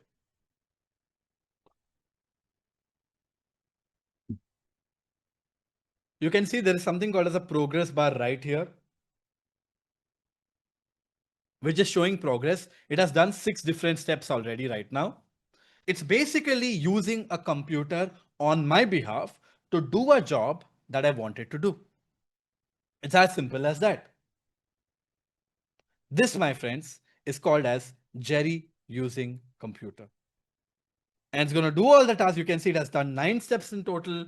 It's been 1 minute since it has started. And once it executes the whole step, it's going to give me a summary of 5. And there's a very good chance it might open up a few more websites as well. And look at that. Look at that, guys. Here is the output. You can see the output. It has worked at a speed that I can't even imagine. It went through 450 companies using a browser and has given me a list of companies that I should start. Obviously, I need to get better with organizing this information. And you know what? The crazy part about this is I don't even have to use this. It's completed right now, like you can see. I don't even have to use this. I can come to Jerry and I can just say, hey, Jerry, go to, let's say, outskill.com and tell me what's written on the homepage, and can do all of it. It will use this on the backend. So this tool that you're seeing right now, right, that I've used, which was able to use a computer, I don't even have to come here to do this. I've connected this to my Slack as well. As a result, I can just give a task and I can get an output. But the reason why I built it, look at this, got it, I'm heading to outskill.com right now, and what's on that homepage, give me one moment. So it's using the browser in the backend. But because I wanted to show you how it is actually doing the job, even on things which involves you to use a computer, I had to build this to preview that. First, I built it and then I connected it to my Slack so that it's able to do the task end to end. And everything is done without writing a single line of code. And guys, look at this. It pulled out the information right here in no time. Because it's a very simple task. I just said, go to the website and tell me what's written on it. So it's very quick. But you get the idea. Folks, this is the world of agentic AI. Isn't this wild? Isn't this wild? What you're seeing right now. This is the world of agentic AI. And not just that, right? Once you have learned how to build agents, you should also learn how to build products using AI. I just showed you that I built whole of Jerry without writing a single line of code. How did I build it? I built it using Replit. Yes, I don't know how to write code. I built it by vibe coding it. And the number of vibe coding apps that I've built is just insane. This is vibe coded. In fact, one of my graphic designer was leaving the job and I built a AI graphic designer. Now we didn't hire a graphic designer anymore. And this is literally that app. I'm not kidding. It's a very simple app, which is saving me good $100,000 a year. Let me show you how this works. And this is built on V0 because I keep playing with multiple apps. I'm weird like that, but you can use any app that you want. And this is a graphic designer, by the way. So what happened is my team, we create a lot of ad creatives, right? And my graphic designer was leaving. My team was like, we have to hire one more person. I said, in the world of AI, it makes no sense to hire. Let me help you build a product. And I built this product. So all my team has to do is come and tell in this app, right? They have to say how many ad creatives they want. Let's say they want 5 ad creatives.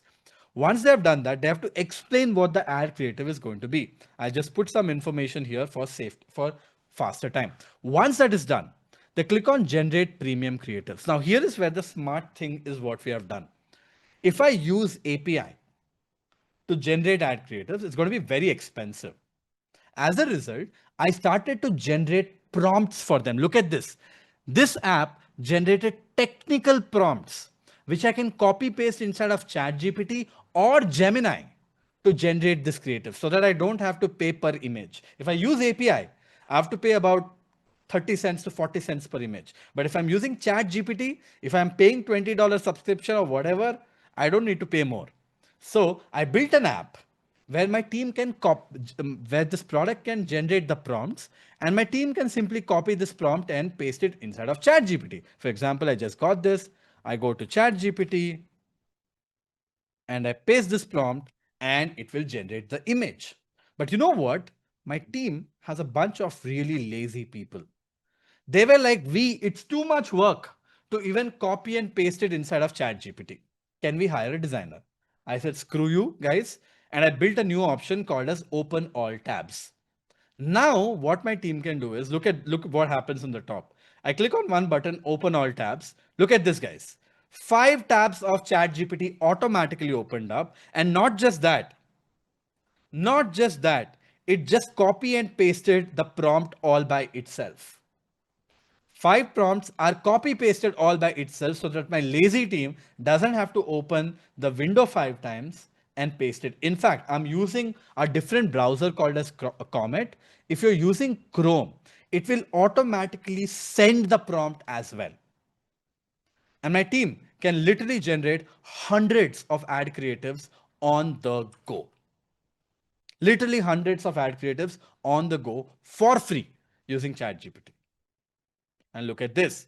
We got one creative here and there are more creatives being generated here. And they're all going to be unique. That's the beauty of this. All the images are going to be unique. All the ad creatives are going to be unique because that's the app that we have built. That is your job as a generalist. Your job is to solve problems using AI. And here it comes. Look at this. Right now, it's a different color creative. And it's all getting generated. So what I tell my team when they become too anxious is that I say, just go for a break and come back. But you get the idea. Look at this, a bunch of them that are already created. Look at this. Completely different looking creative again. This is a completely different looking creative that is getting generated. This is a completely different looking creative that is getting generated. It's all different. Look at that. Completely different. Everything is different. Now, let me be very frank. The new app that we have built, we use it inside of Gemini. My team took this app, they made it even better.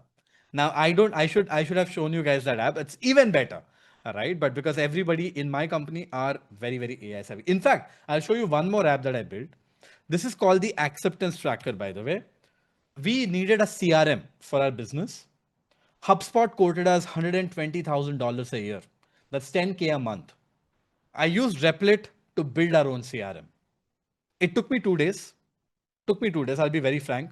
This ad creator, I built it in like 4 hours. Jerry, I built it in like 3 to 4 hours again. But this CRM is a very complex piece of software. You can see it has analytics dashboard, accepted learners, email tracking.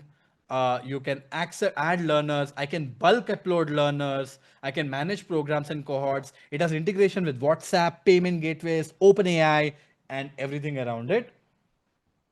I mean, HubSpot was like 120K. Here it is. No 120K paid. Spent about $40 on Replit to build that app. Guys, are you guys seeing the future? Are you guys seeing the future? Are you guys seeing what's happening in this world of AI? You, as a, see, if you want to increase your odds, like if you want to win in the AI first world, right? You have to be very good with all of this. This is a glimpse of how I operate on a daily level. The kind of things that we are able to execute using AI already. And you need to have this capability. There is no two ways around it. And you can go from level 1 to level 5 if you follow the roadmap in like 18 months to 2 years. Just have to dedicate 10 to 15 hours a week. Now, with all this being said, I have a question for you. And I want you guys to answer me this very, very openly. With everything that you've seen so far, is it fair to assume that AI will take 4 out of 5 jobs? What do you guys think of it? Let me know in the chat. With everything that you've seen, MCPs, automation, prompting, agents, computer use. Look at that chat, guys. This is not about being a, leftist or a rightist here. This is not about assumptions anymore. It's happening. And it's all about either accepting or not accepting is what my belief is at this point of time, right? I think 1 out of or 2 out of 5 has already gone. We are already there, right? But this is leading to a rise of something even larger, massive at this point of time. Because 80% of the work will be taken up by AI agents, whether we like it or not. And it's happening faster than we assumed it will be. And the only way to win in this AI first world is to become an AI first problem solver. Get that unfair advantage of being really good with AI. Being one of the first few people to solve problems with AI, always need to be 2 steps ahead. Is it fair to assume that everything that I showed you in the last 1 hour will definitely put you in the top 1% in the AI first world? What do you guys think? Agree or not? That is the whole point. That is the whole point. You operate at a level that people can't even comprehend, because you know why? The world out there thinks AI is ChatGPT, guys. The world out there thinks AI is ChatGPT. And that is what scares me the most. They think it's a chatbot. And look where we are already. I'm building an app without writing a single line of code, which is able to do the work on a computer 10 times faster than I can. I don't understand where people are, how can people sit ducks? They're just not realizing it. And it doesn't matter who you are. You could be an entrepreneur, running a startup, running a business, running a freelancing or a consulting, or a working professional doing both. It doesn't matter who you are. Everything is getting shaken up. Entrepreneurs will get an unfair advantage to build absolutely large businesses really, really fast at a velocity which was unprecedented before because of AI. People who are consultants or who want to become freelancer or consultant, an opportunity like this never existed. People who are in the working, people who are doing their jobs, who are like, everything is going fine, I'm doing absolutely fine, have to realize what's happening. Because it is changing, especially people with a lot of years of experience, like 10 to 20 years of experience, right? You have to level up to become AI managers. That is, manage a bunch of generalists. If you're someone with 10 to 20 years of experience in this audience, hear me out. In this bucket, it's going to be like 1 out of 20 jobs will survive. And I'm not even kidding. It's going to be the worst in this bucket. The reason being, it's very expensive for people to hire people with experience. And an AI and the world is being rewritten. The way we work is being rewritten. So very few people will be needed. And the few people who would be needed, the preference will be given to those people who are AI generalists themselves, who are AI first problem solvers themselves, so that they can manage a bunch of generalists. Do you guys agree with me what I'm saying? It's very quickly our experience is becoming irrelevant. Few people are in denial, can't do much about it, but that is the reality. People with 3 to 9 years of experience. You guys will be the people doing hands-on work. You guys will be building AI solutions, executing products, building AI agents, managing work, and reporting into people with more experience. So change it. And people with 1 to 3 years of experience, you guys are in a very exciting time. Level up right now. And for people who are founders, 80% of teams are going to be AI agents. Do you think if you want to be an entrepreneur who continues to win in the AI first world, you can get away from AI? Do you think you can hire a person who is very AI savvy to do the job and that person will do the AI heavy lifting while you chill? Not going to happen, my friend. If someone is so good with AI, they would build their own business, because building a business in the AI era is fundamentally changing. You don't need so many people anymore. I mean, Vinod Khosla, one of the most prominent investors, the founder of Sun Microsystems, was having a conversation, if I'm not wrong, with Sam Altman, and he said something fascinating. Okay, what he said is Fortune 500 companies will cease to exist. The world will see a massive meteoric rise of massive companies with 50 employees, 30 employees, 20 employees. There's going to be a rise of 1% billion dollar company. If you are an entrepreneur and you aspire to become one, by the way, that's a great future career set for everyone in the world that we're living in, right? Without having the AI ability, it's not going to fit in. And you can't hire a person to solve your AI problems. You have to lead the way. And on top of that, like I said, insane opportunity of arbitrage that exists today in consulting. You see, a lot of SMEs, small scale businesses, MSMEs, micro scale businesses are looking for help with AI. They can't hire a PwC, they can't hire a McKinsey, they can't hire a Bain. They're looking for consultants to help them. And there's a massive rise of AI agency, AI consulting economy that is happening, which is unprecedented. And that opportunity is something that most people don't realize on. Becoming a generalist helps you to unlock it. Guys, there are very few people who are able to pull off this. And I really hope you guys become one of those people. And like I said, we're going to give you this roadmap. We are doing everything possible to, teach millions of people, introduce them to AI. And we do it in as affordable. In fact, a lot of times we make it free as well. A lot of you people might have got into this session for free, because we are like, how do we get to 100 million people the fastest? And we're doing everything possible to get there, to spread this knowledge, because I don't understand why the world is hiding this information. Because people are too busy doing their stuff, I guess. They don't want to share this information. But we want to help you guys to get an unfair advantage. In fact, after this 2 days is over, like I promised, you guys are going to get a roadmap. You're going to get that roadmap for free. You guys can learn everything yourself if you're able to dedicate next 18 months of your time. So please do that if you want to. But is there anyone who want to get there faster? Is there anyone who want to become an AI generalist and you want us to help you? You want us to guide you. You want us to get you there faster before everybody else. You want us to give you direction, to teach you, and everything around it. Drop a boom in the chat, guys, if that is you. If you want us to help you to take it to the next level, to become a generalist.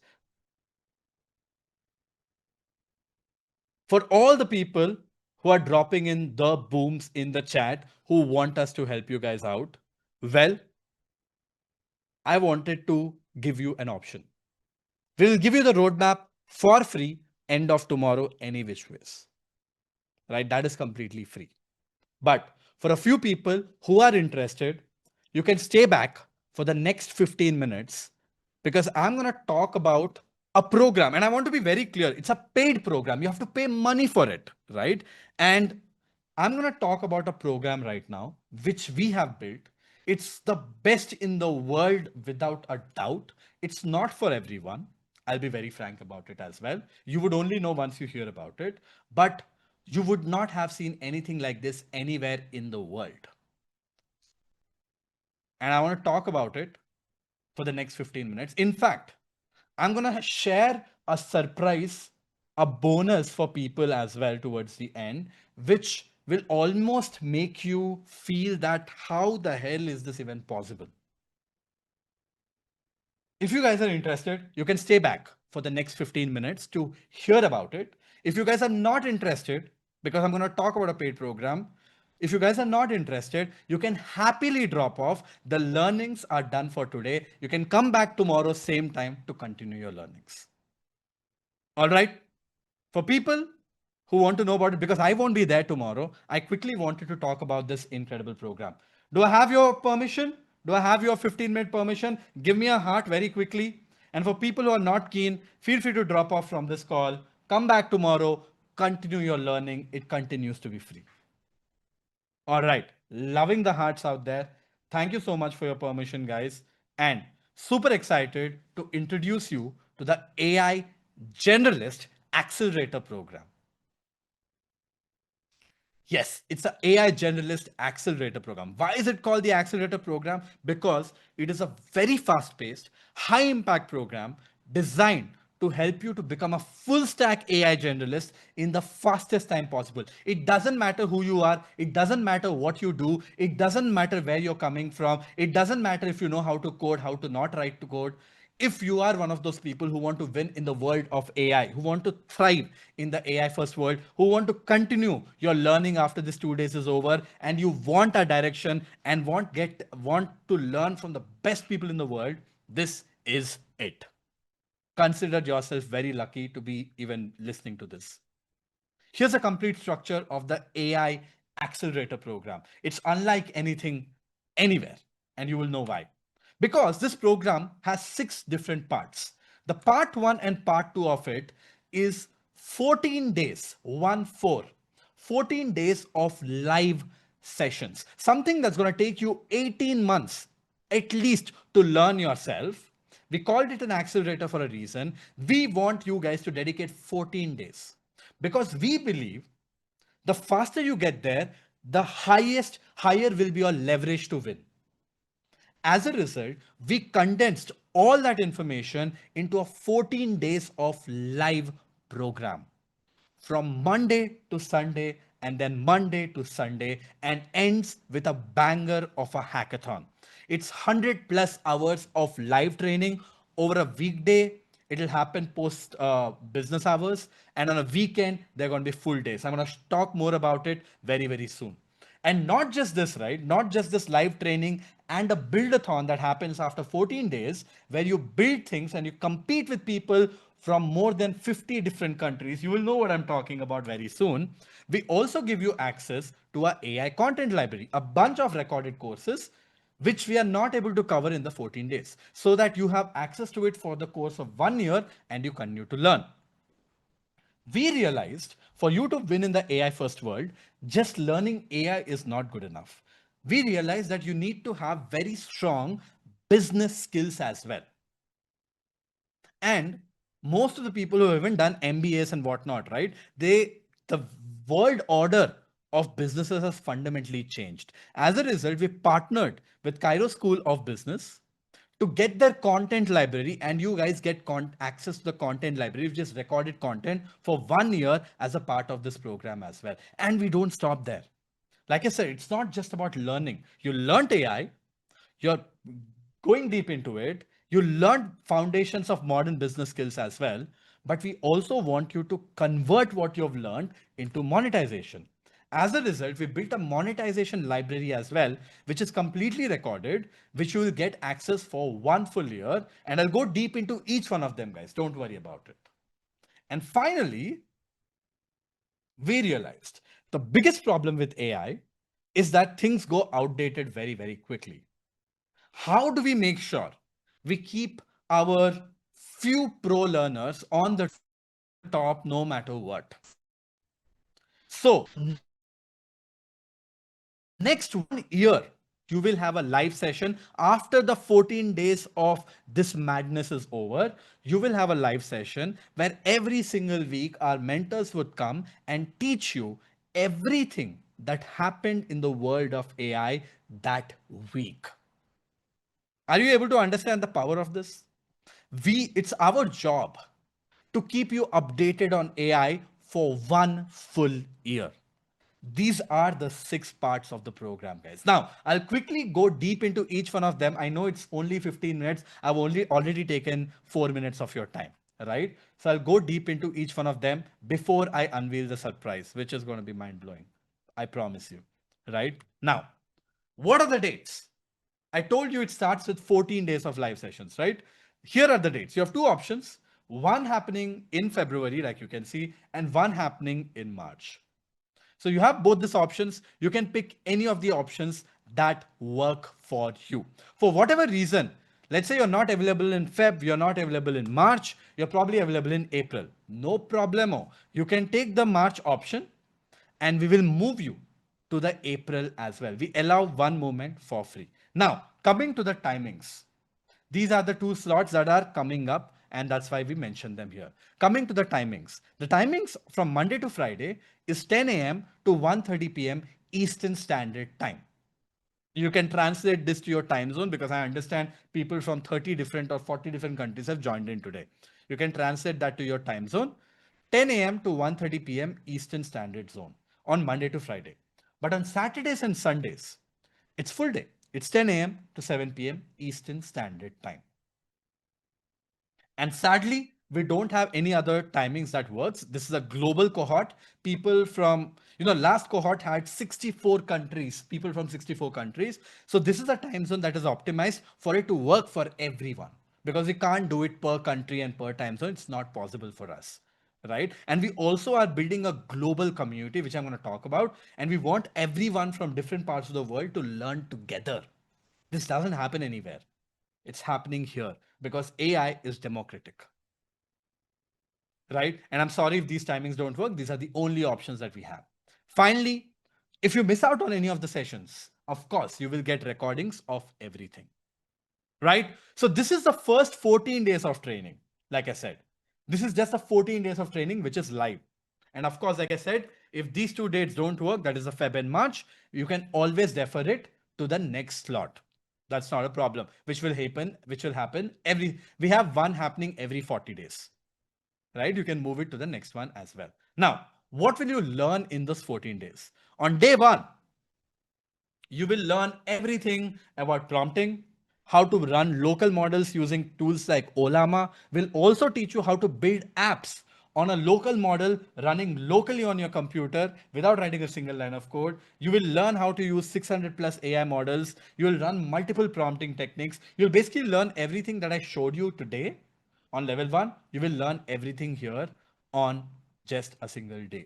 You have the best people in the world condensing the information in a way that you can consume it like a rock star. On day 2, we go deep into image, video, and audio. What do you learn here? You learn how to clone your images. You learn how to clone your audio. You learn how to clone your video. You saw my Instagram. You saw my YouTube. There is no hiding. We teach you everything.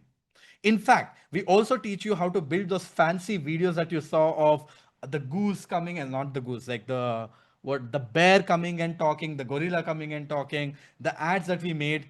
You will learn how to make all of those by playing with multiple AI tools in a single day. You get the best people. These are people who are coming and teaching you and making millions of dollars to selling these skills. And those are the people who are going to come and teach you guys. Okay, that is day 2. On day 3, you learn everything that you can learn around MCPs. You saw how I was able to use Claude connected to make a phone call, how I showed you about an example of Zerodha. I showed you an example of Aptify where I was able to automate stuff on my Instagram. We teach you everything around it. How can you connect MCP? How can you configure them? What are the use cases? How can you build playbooks around it? Everything around MCP is what you will learn here. Next, you will learn about automations.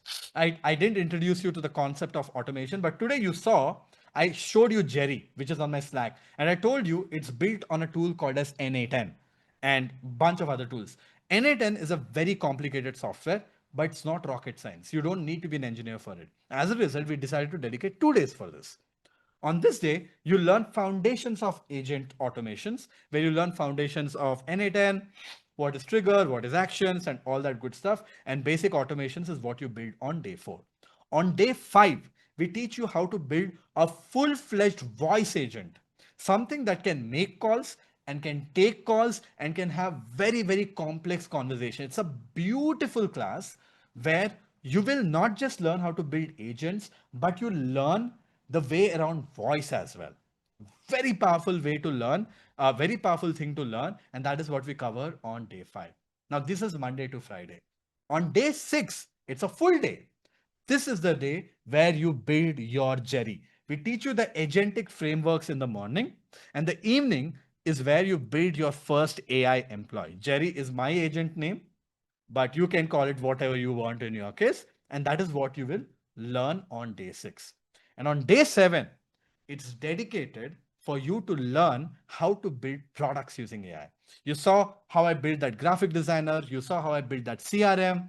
That is what we teach you for the whole freaking day. It doesn't matter if you know how to code or you don't know how to code. It doesn't matter. We teach you design thinking and tech 101 to start with, and then you will jump into MVP building and everything around it. How does it look, guys? Drop in a heart if you like what you're seeing.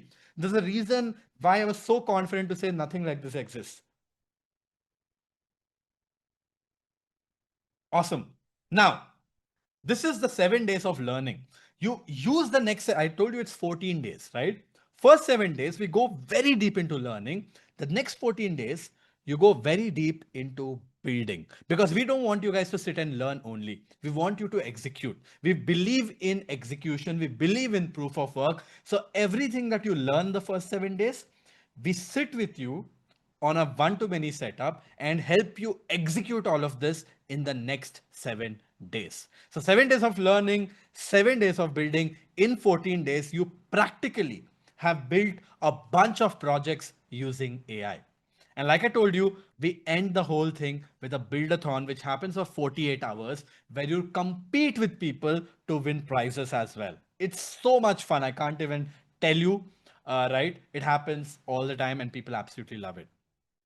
Now, I also told you, as a part of Accelerator, apart from this 14 days program, we have partnered with Cairo School of Business, because we realized business skills are important for people to pick up and not everybody has it.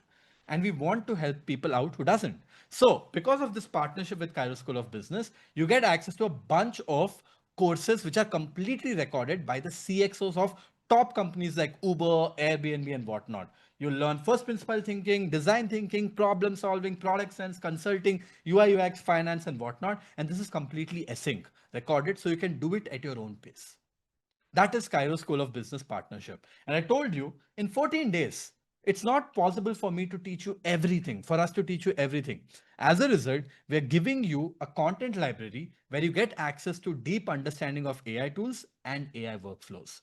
So we have created a content library which is completely recorded. You guys will have access to this for 12 months if you join the AI Accelerator program, where you get a bunch of tool deep dives and a bunch of workflow deep dives as well, which you can watch over the course of next 12 months. And we keep adding new things to this. This is completely recorded, right?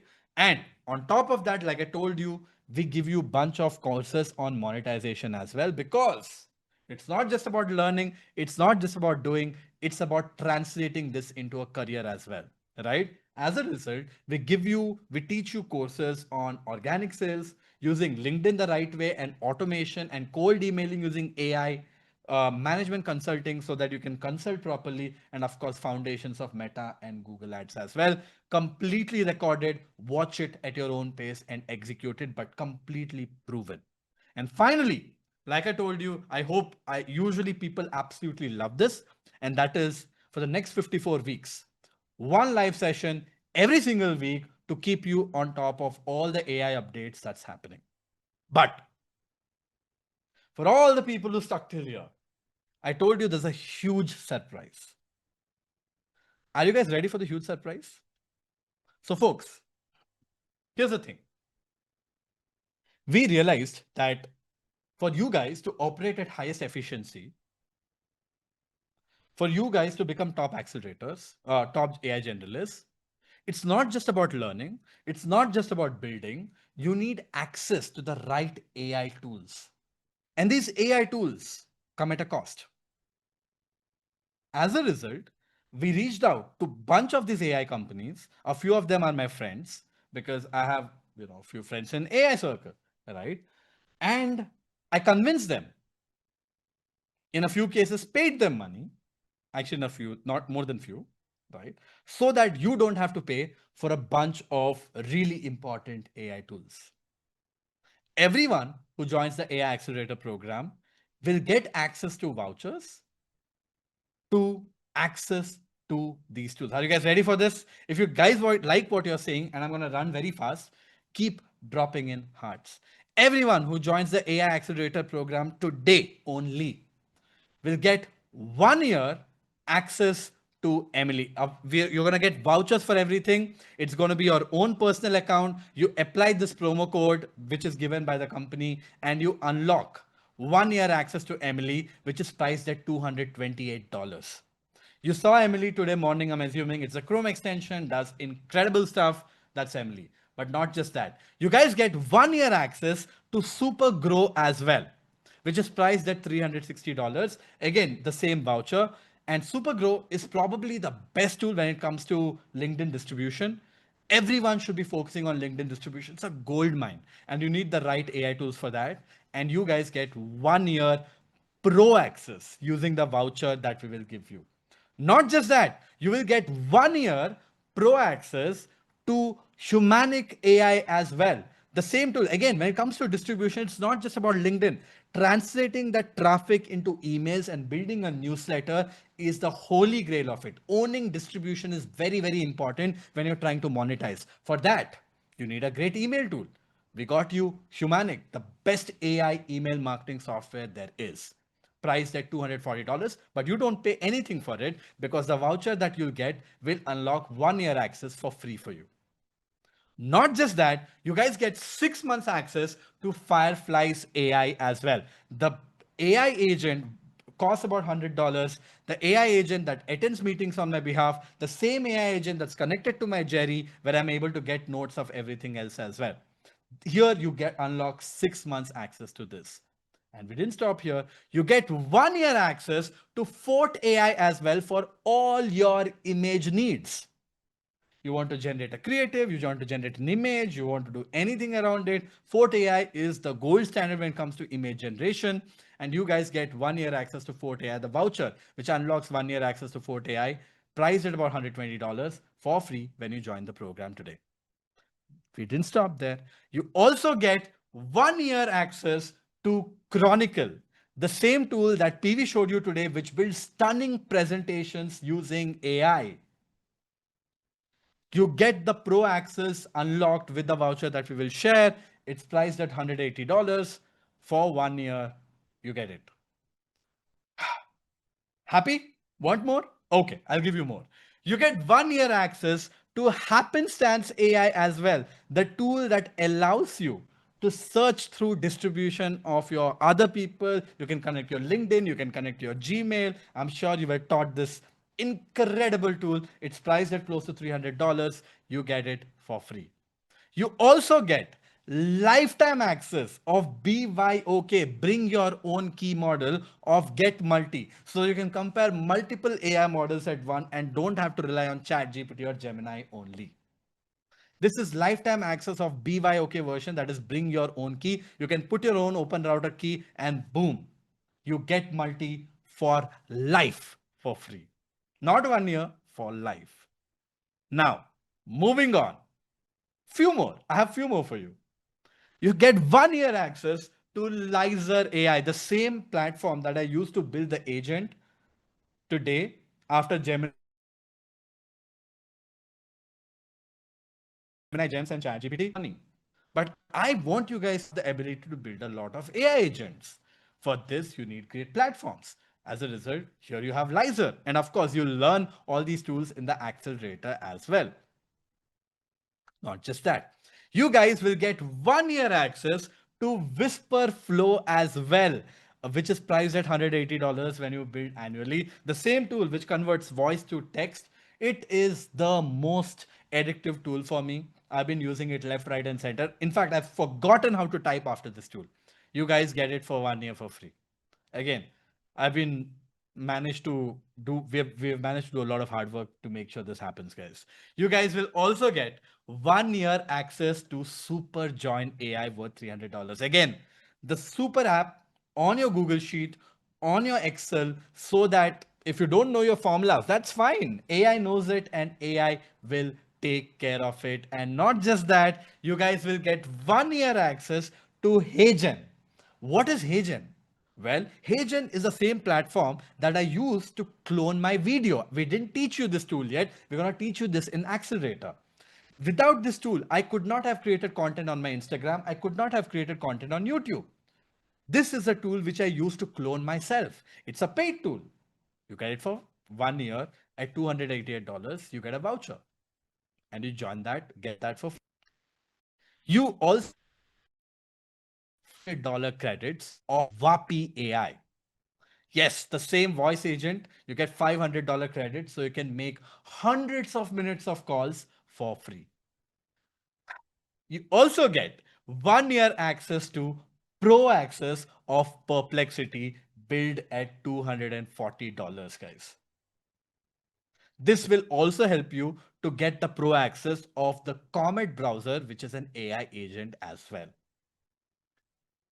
So folks, this is it. Have I blown your mind? If this has blown your mind, drop a boom in the chat. I told you it's going to be a surprise that you can't even believe. Drop a boom in the chat if you think this is absolutely insane. Guys, you go for a B school paying $100,000, they will also not give you this. It's not possible. This is what we do for our learners. We go over and beyond. So just to quickly summarize, when you join the AI Accelerator program today, you get 1 year access to Emily AI, Supergrow, Fort AI, Chronicle, Humanic, Happenstance, Lizer, Whisperflow, Perplexity, Vapi, HeyGen, GetMulti, SuperJoin, and also 6 months access to Fireflies AI, and also $500 worth of Vapi credits. It's worth $3,436 altogether. We just did ourselves to make sure this happens for all of you people when you join today with one condition. There is one condition. If you join today, even if you join today, there's one condition, and I'm going to talk about that condition very, very soon. It's not a big deal. It's not going to be applicable for 99% of the people, but I still wanted to be sure about it because there's a small lapse, and I'll tell you what that is. Okay. But I'm glad all of you guys are blown by now. Now comes to a very, very important point. Now you've seen everything. You've seen that 14 days of live. It looks very exciting. I'm pretty sure all of you guys are mind blown, right? You want to learn. You saw what you guys are getting as just bonuses, right? And I'm sure all of you guys want to know how much does it cost right now. So guys, if you go to our website, AI Generalist Accelerator Program, if you go to Explore Courses, you'll be able to see this, right? If you want to go on our website, right, you'll see this. We have priced this on our website at $10,000, right? It is a price at $10,000, but even on our website at $10,000, we don't give people the AI tools. We can't, because we can't give it for everyone. But today, I told you I'll do something mind-blowing, and that is not just with the tools, but also with the price, right? But this will happen for a very limited time. So folks, if I stack in the whole value of everything that you're getting, right, it's $10,000 worth of program and also almost $4,000 worth of tools. If I just add up everything, it comes to $15,836. On our website, we sell it for $9,999, and you can go and buy it right now. But we wanted to do something extremely special for all of you people. And what we are doing is, for this mastermind only, for the next 20 minutes only, we are pricing this at $2,995. This is for people who stuck. There's a reason why I asked them to stay back.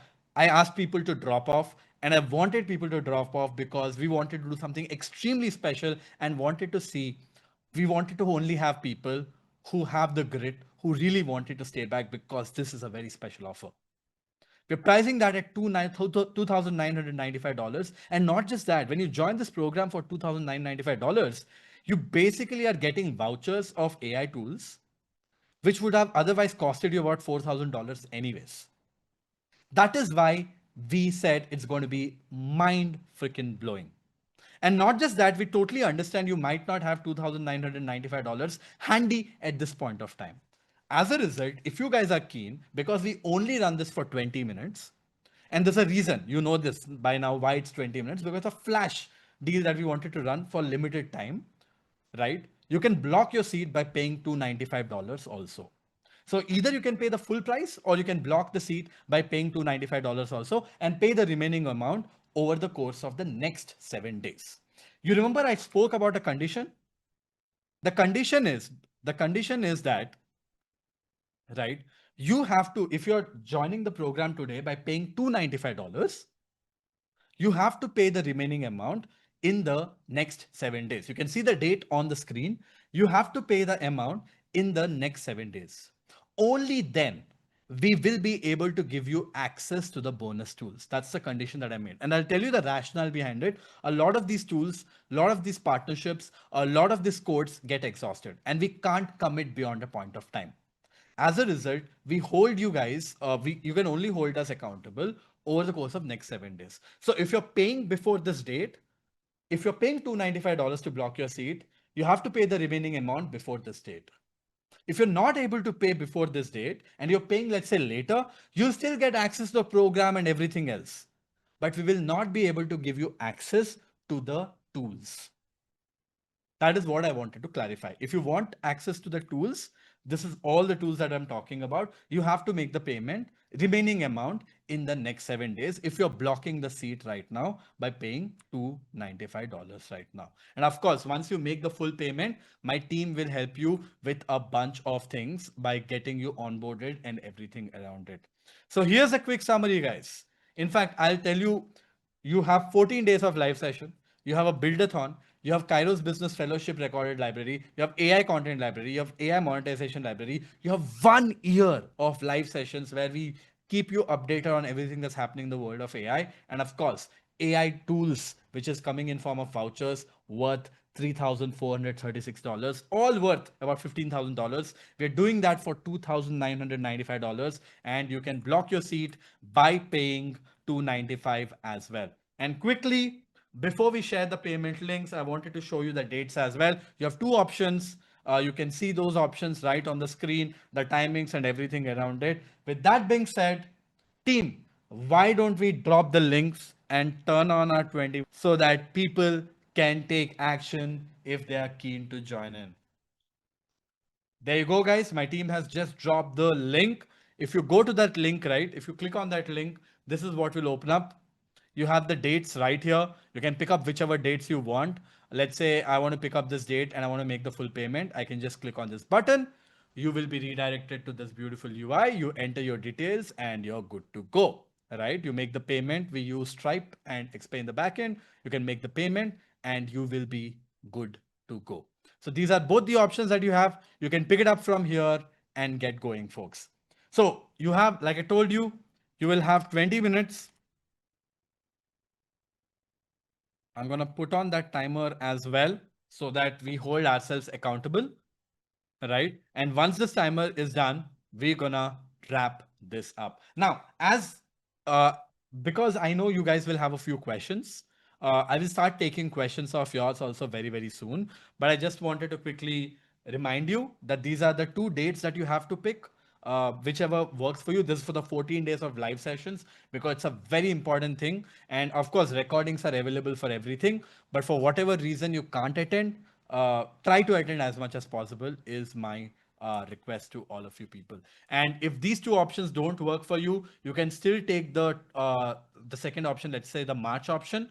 And when you get in touch with our team will help you to move to the next cohort as well. I mean the April one as well. In fact, if you can't make this. Now, addressing some of the very important questions that you might have. A lot of people ask us, will we get a certificate? Yes, for people who finish the program, you guys will get a certificate for the accelerator. And also for people who win the buildathon, they will also get certificates as well.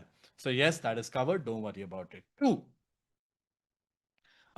Do we have payment options or EMIs or anything like that? Guys, Here's the thing. If you want payment options, you can pay the $295 right now, and my team will get in touch for the remaining amount. And during that, we have a bunch of payment options like Klarna, Affirm, and all of that, which you can choose from. We have a bunch of payment options based on the country that you come from. My team can give you those payment options then. And if you can pay the full amount right now, you can pay all of it right now. But if you want payment options, pay the $295 for the rest of the amount is what my team will help you out with. That is one other very important thing. One more question that a lot of people ask is, hey, the timings doesn't work for me. I have work, I have office, I totally understand if the timings don't work for you guys, but these are the only timings that we operate at. Because like I told you, it's a global community and there are no other options that we have as of right now. So a lot of people take the permissions from their work. Few people take leaves. It's on you. Guys, this is something, the idea here was for you guys to learn all of these as fast as possible. So you get that unfair advantage. For that, you have to take big calls, but it is what it is. I am pretty sure it's going to be quite transformative if you guys come inside of this, right? And of course, for the slots, I've already kind of mentioned. So that is pretty much on what I wanted to quickly cover, right? PV, I think if you could share the form, right, of questions. I'll take a quick 5-minute break. And once I come back, I'll be happy to take some of the questions. And meanwhile, I think it would be great if you can show people the power of our community, right? So guys, we have an incredible global community and we're lucky to meet the community a couple of times every single year. Right. And PV will show you some insights of what happens. We usually have partnerships with companies like Google, where we do our meetups in the HQs of these companies. And PV, why don't you show them a couple of videos? I'll take a quick 5-minute breather, watch these videos, take the decision. We have about 15 minutes more, 16 minutes more, right? Take the call. You guys have already seen how we do things. If you enjoy what you're doing and you see the potential of this, if you enjoy the way we teach you, I think it's a no-brainer, right? With that being said, PV, over to you, my friend. I'll be back. Awesome. Guys, in the chat, I also did put another link, which is the Q&A link. In case you have any doubts, any questions, you can just drop in the question over there and we will address all the questions. Yeah. Having said that, we also told that we have an incredible global community, and it is not just the online classes that we do. We also do offline immersion where people across the globe from all different countries, they fly down to India, and we do this offline immersion where you can meet people and do a lot of insane, crazy stuff. So let me just share my screen and show you what one of the recent events that we have done.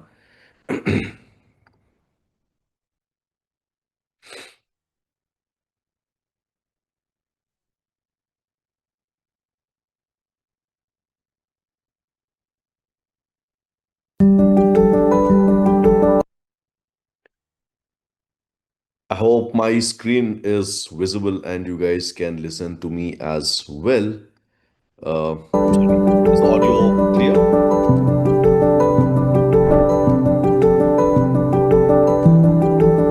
My name is Tamara Gordon.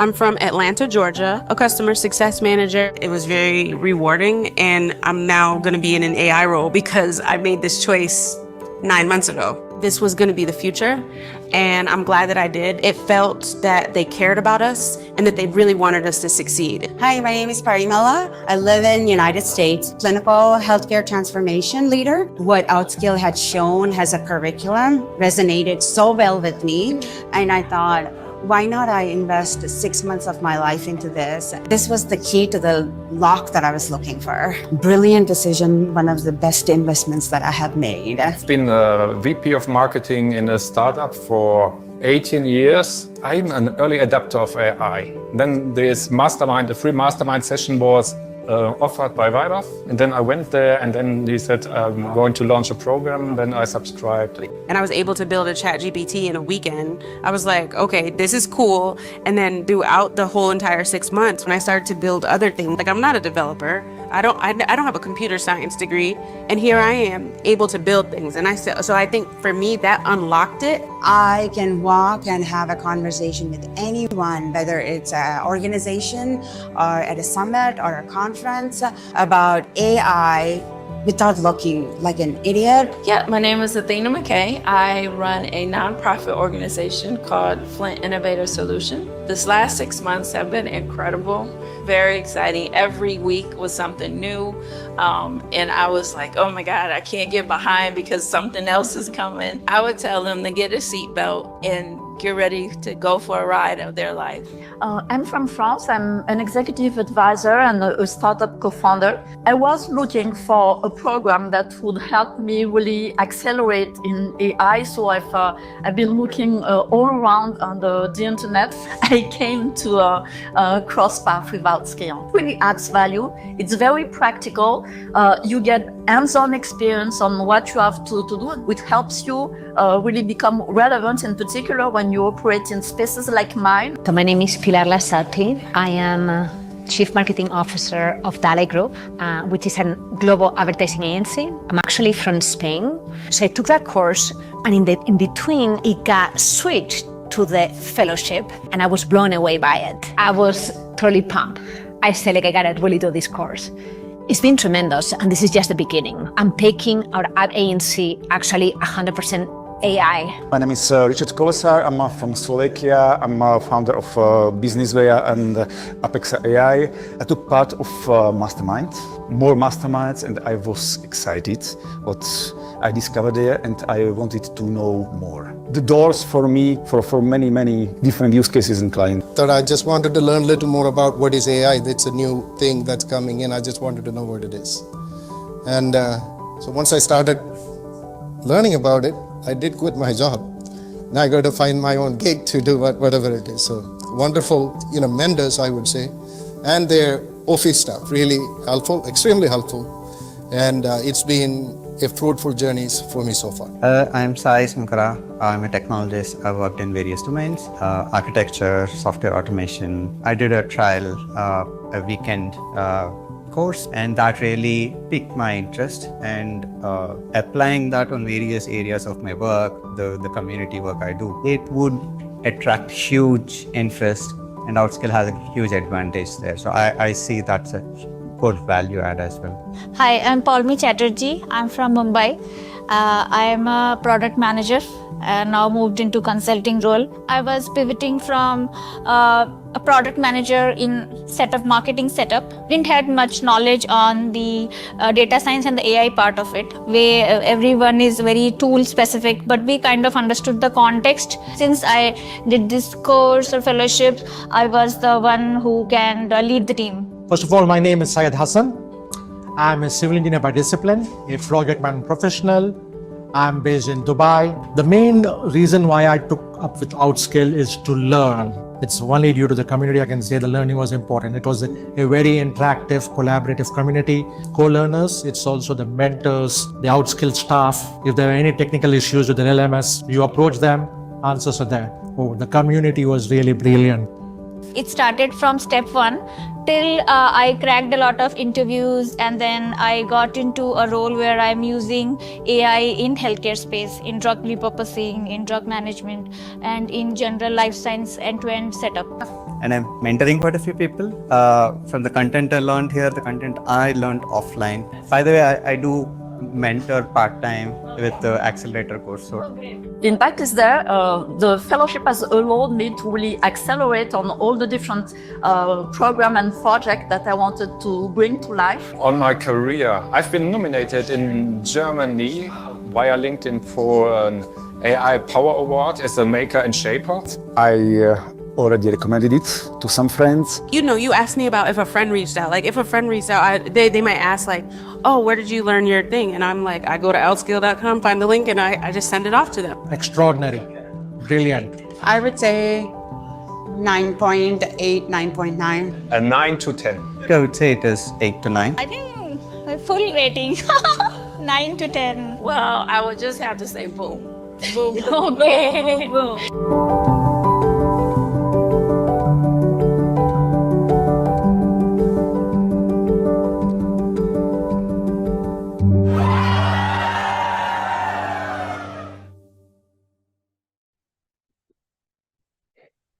All right. Awesome. Thanks, PV. Let me quickly, take up some questions and stuff like that because we just have like 10 minutes. And before I take up the questions, I hope this helped you. The reason why we wanted to give you this context is for you to understand how vibrant the community is. And a lot of time people actually think that, oh, I'm coming from this background, that background, maybe it's, I can't do it. You have all these questions. And these are only few stories of people, right? Like the kind of outcomes that people have gotten is just like eye-watering for us to see the kind of stuff they've already managed to pull off. But you might say that, hey, what if all of these guys are actors, right? Like you could have that question. So I wanted to show you a little more, few other things to get you guys a sense of how we run it. By the way, that was a event that happened at the Google HQ. Right, people from all over the world had flown down. It was incredible. And something recent happened like last week as well, where we had people from 34 countries fly down, if I'm not wrong, something like that. It was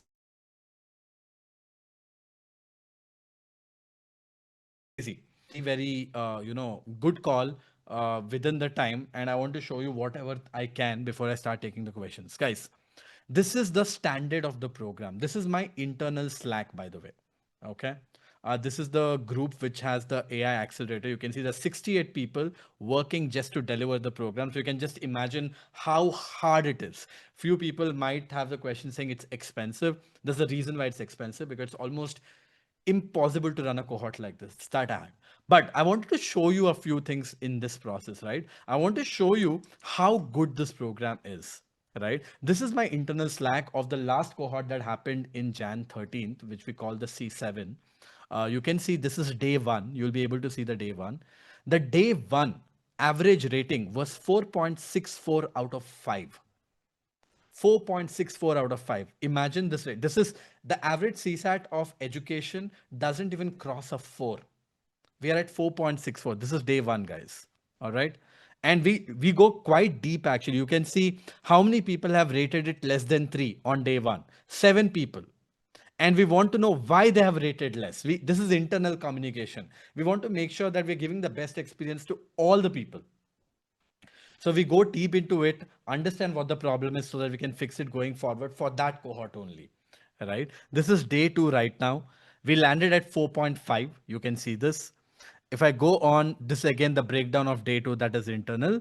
Day 3, we landed at 4.7 out of 5. Guys, this is not easy, if you can imagine. 10 people giving it a slightly lower rating will screw up the ratings completely. And they don't have to give a good rating to us. But that's the whole point of the program, right? Again, day 3 breakdown. Day 4, you can see this, 4.78 out of 5, guys. This is the ratings of the program that's happening. Day 5, 4.84 out of 5. Okay.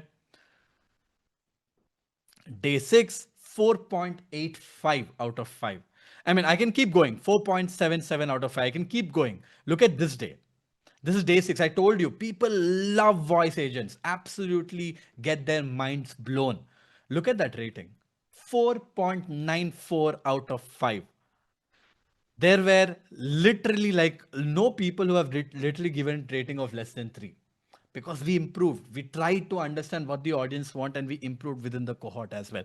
We spend a lot of energy inside of it, and you can see these ratings being 4.7, 4.8 out there from right now, 4.84, and it goes on, right? It goes on, it goes on. Look at this. This is my team sharing good news, right, with us. This was day 13. At this point of time, this was literally like day 13. And you can see the average CSAT of the cohort landed at 4.78 out of 5. We do something called as breakout rooms as well, which we also take a rating of, which is 4.61 out of 5. And some person dropped this message.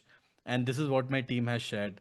I had team members take courses with renowned universities, including ISB, Oxford, etc.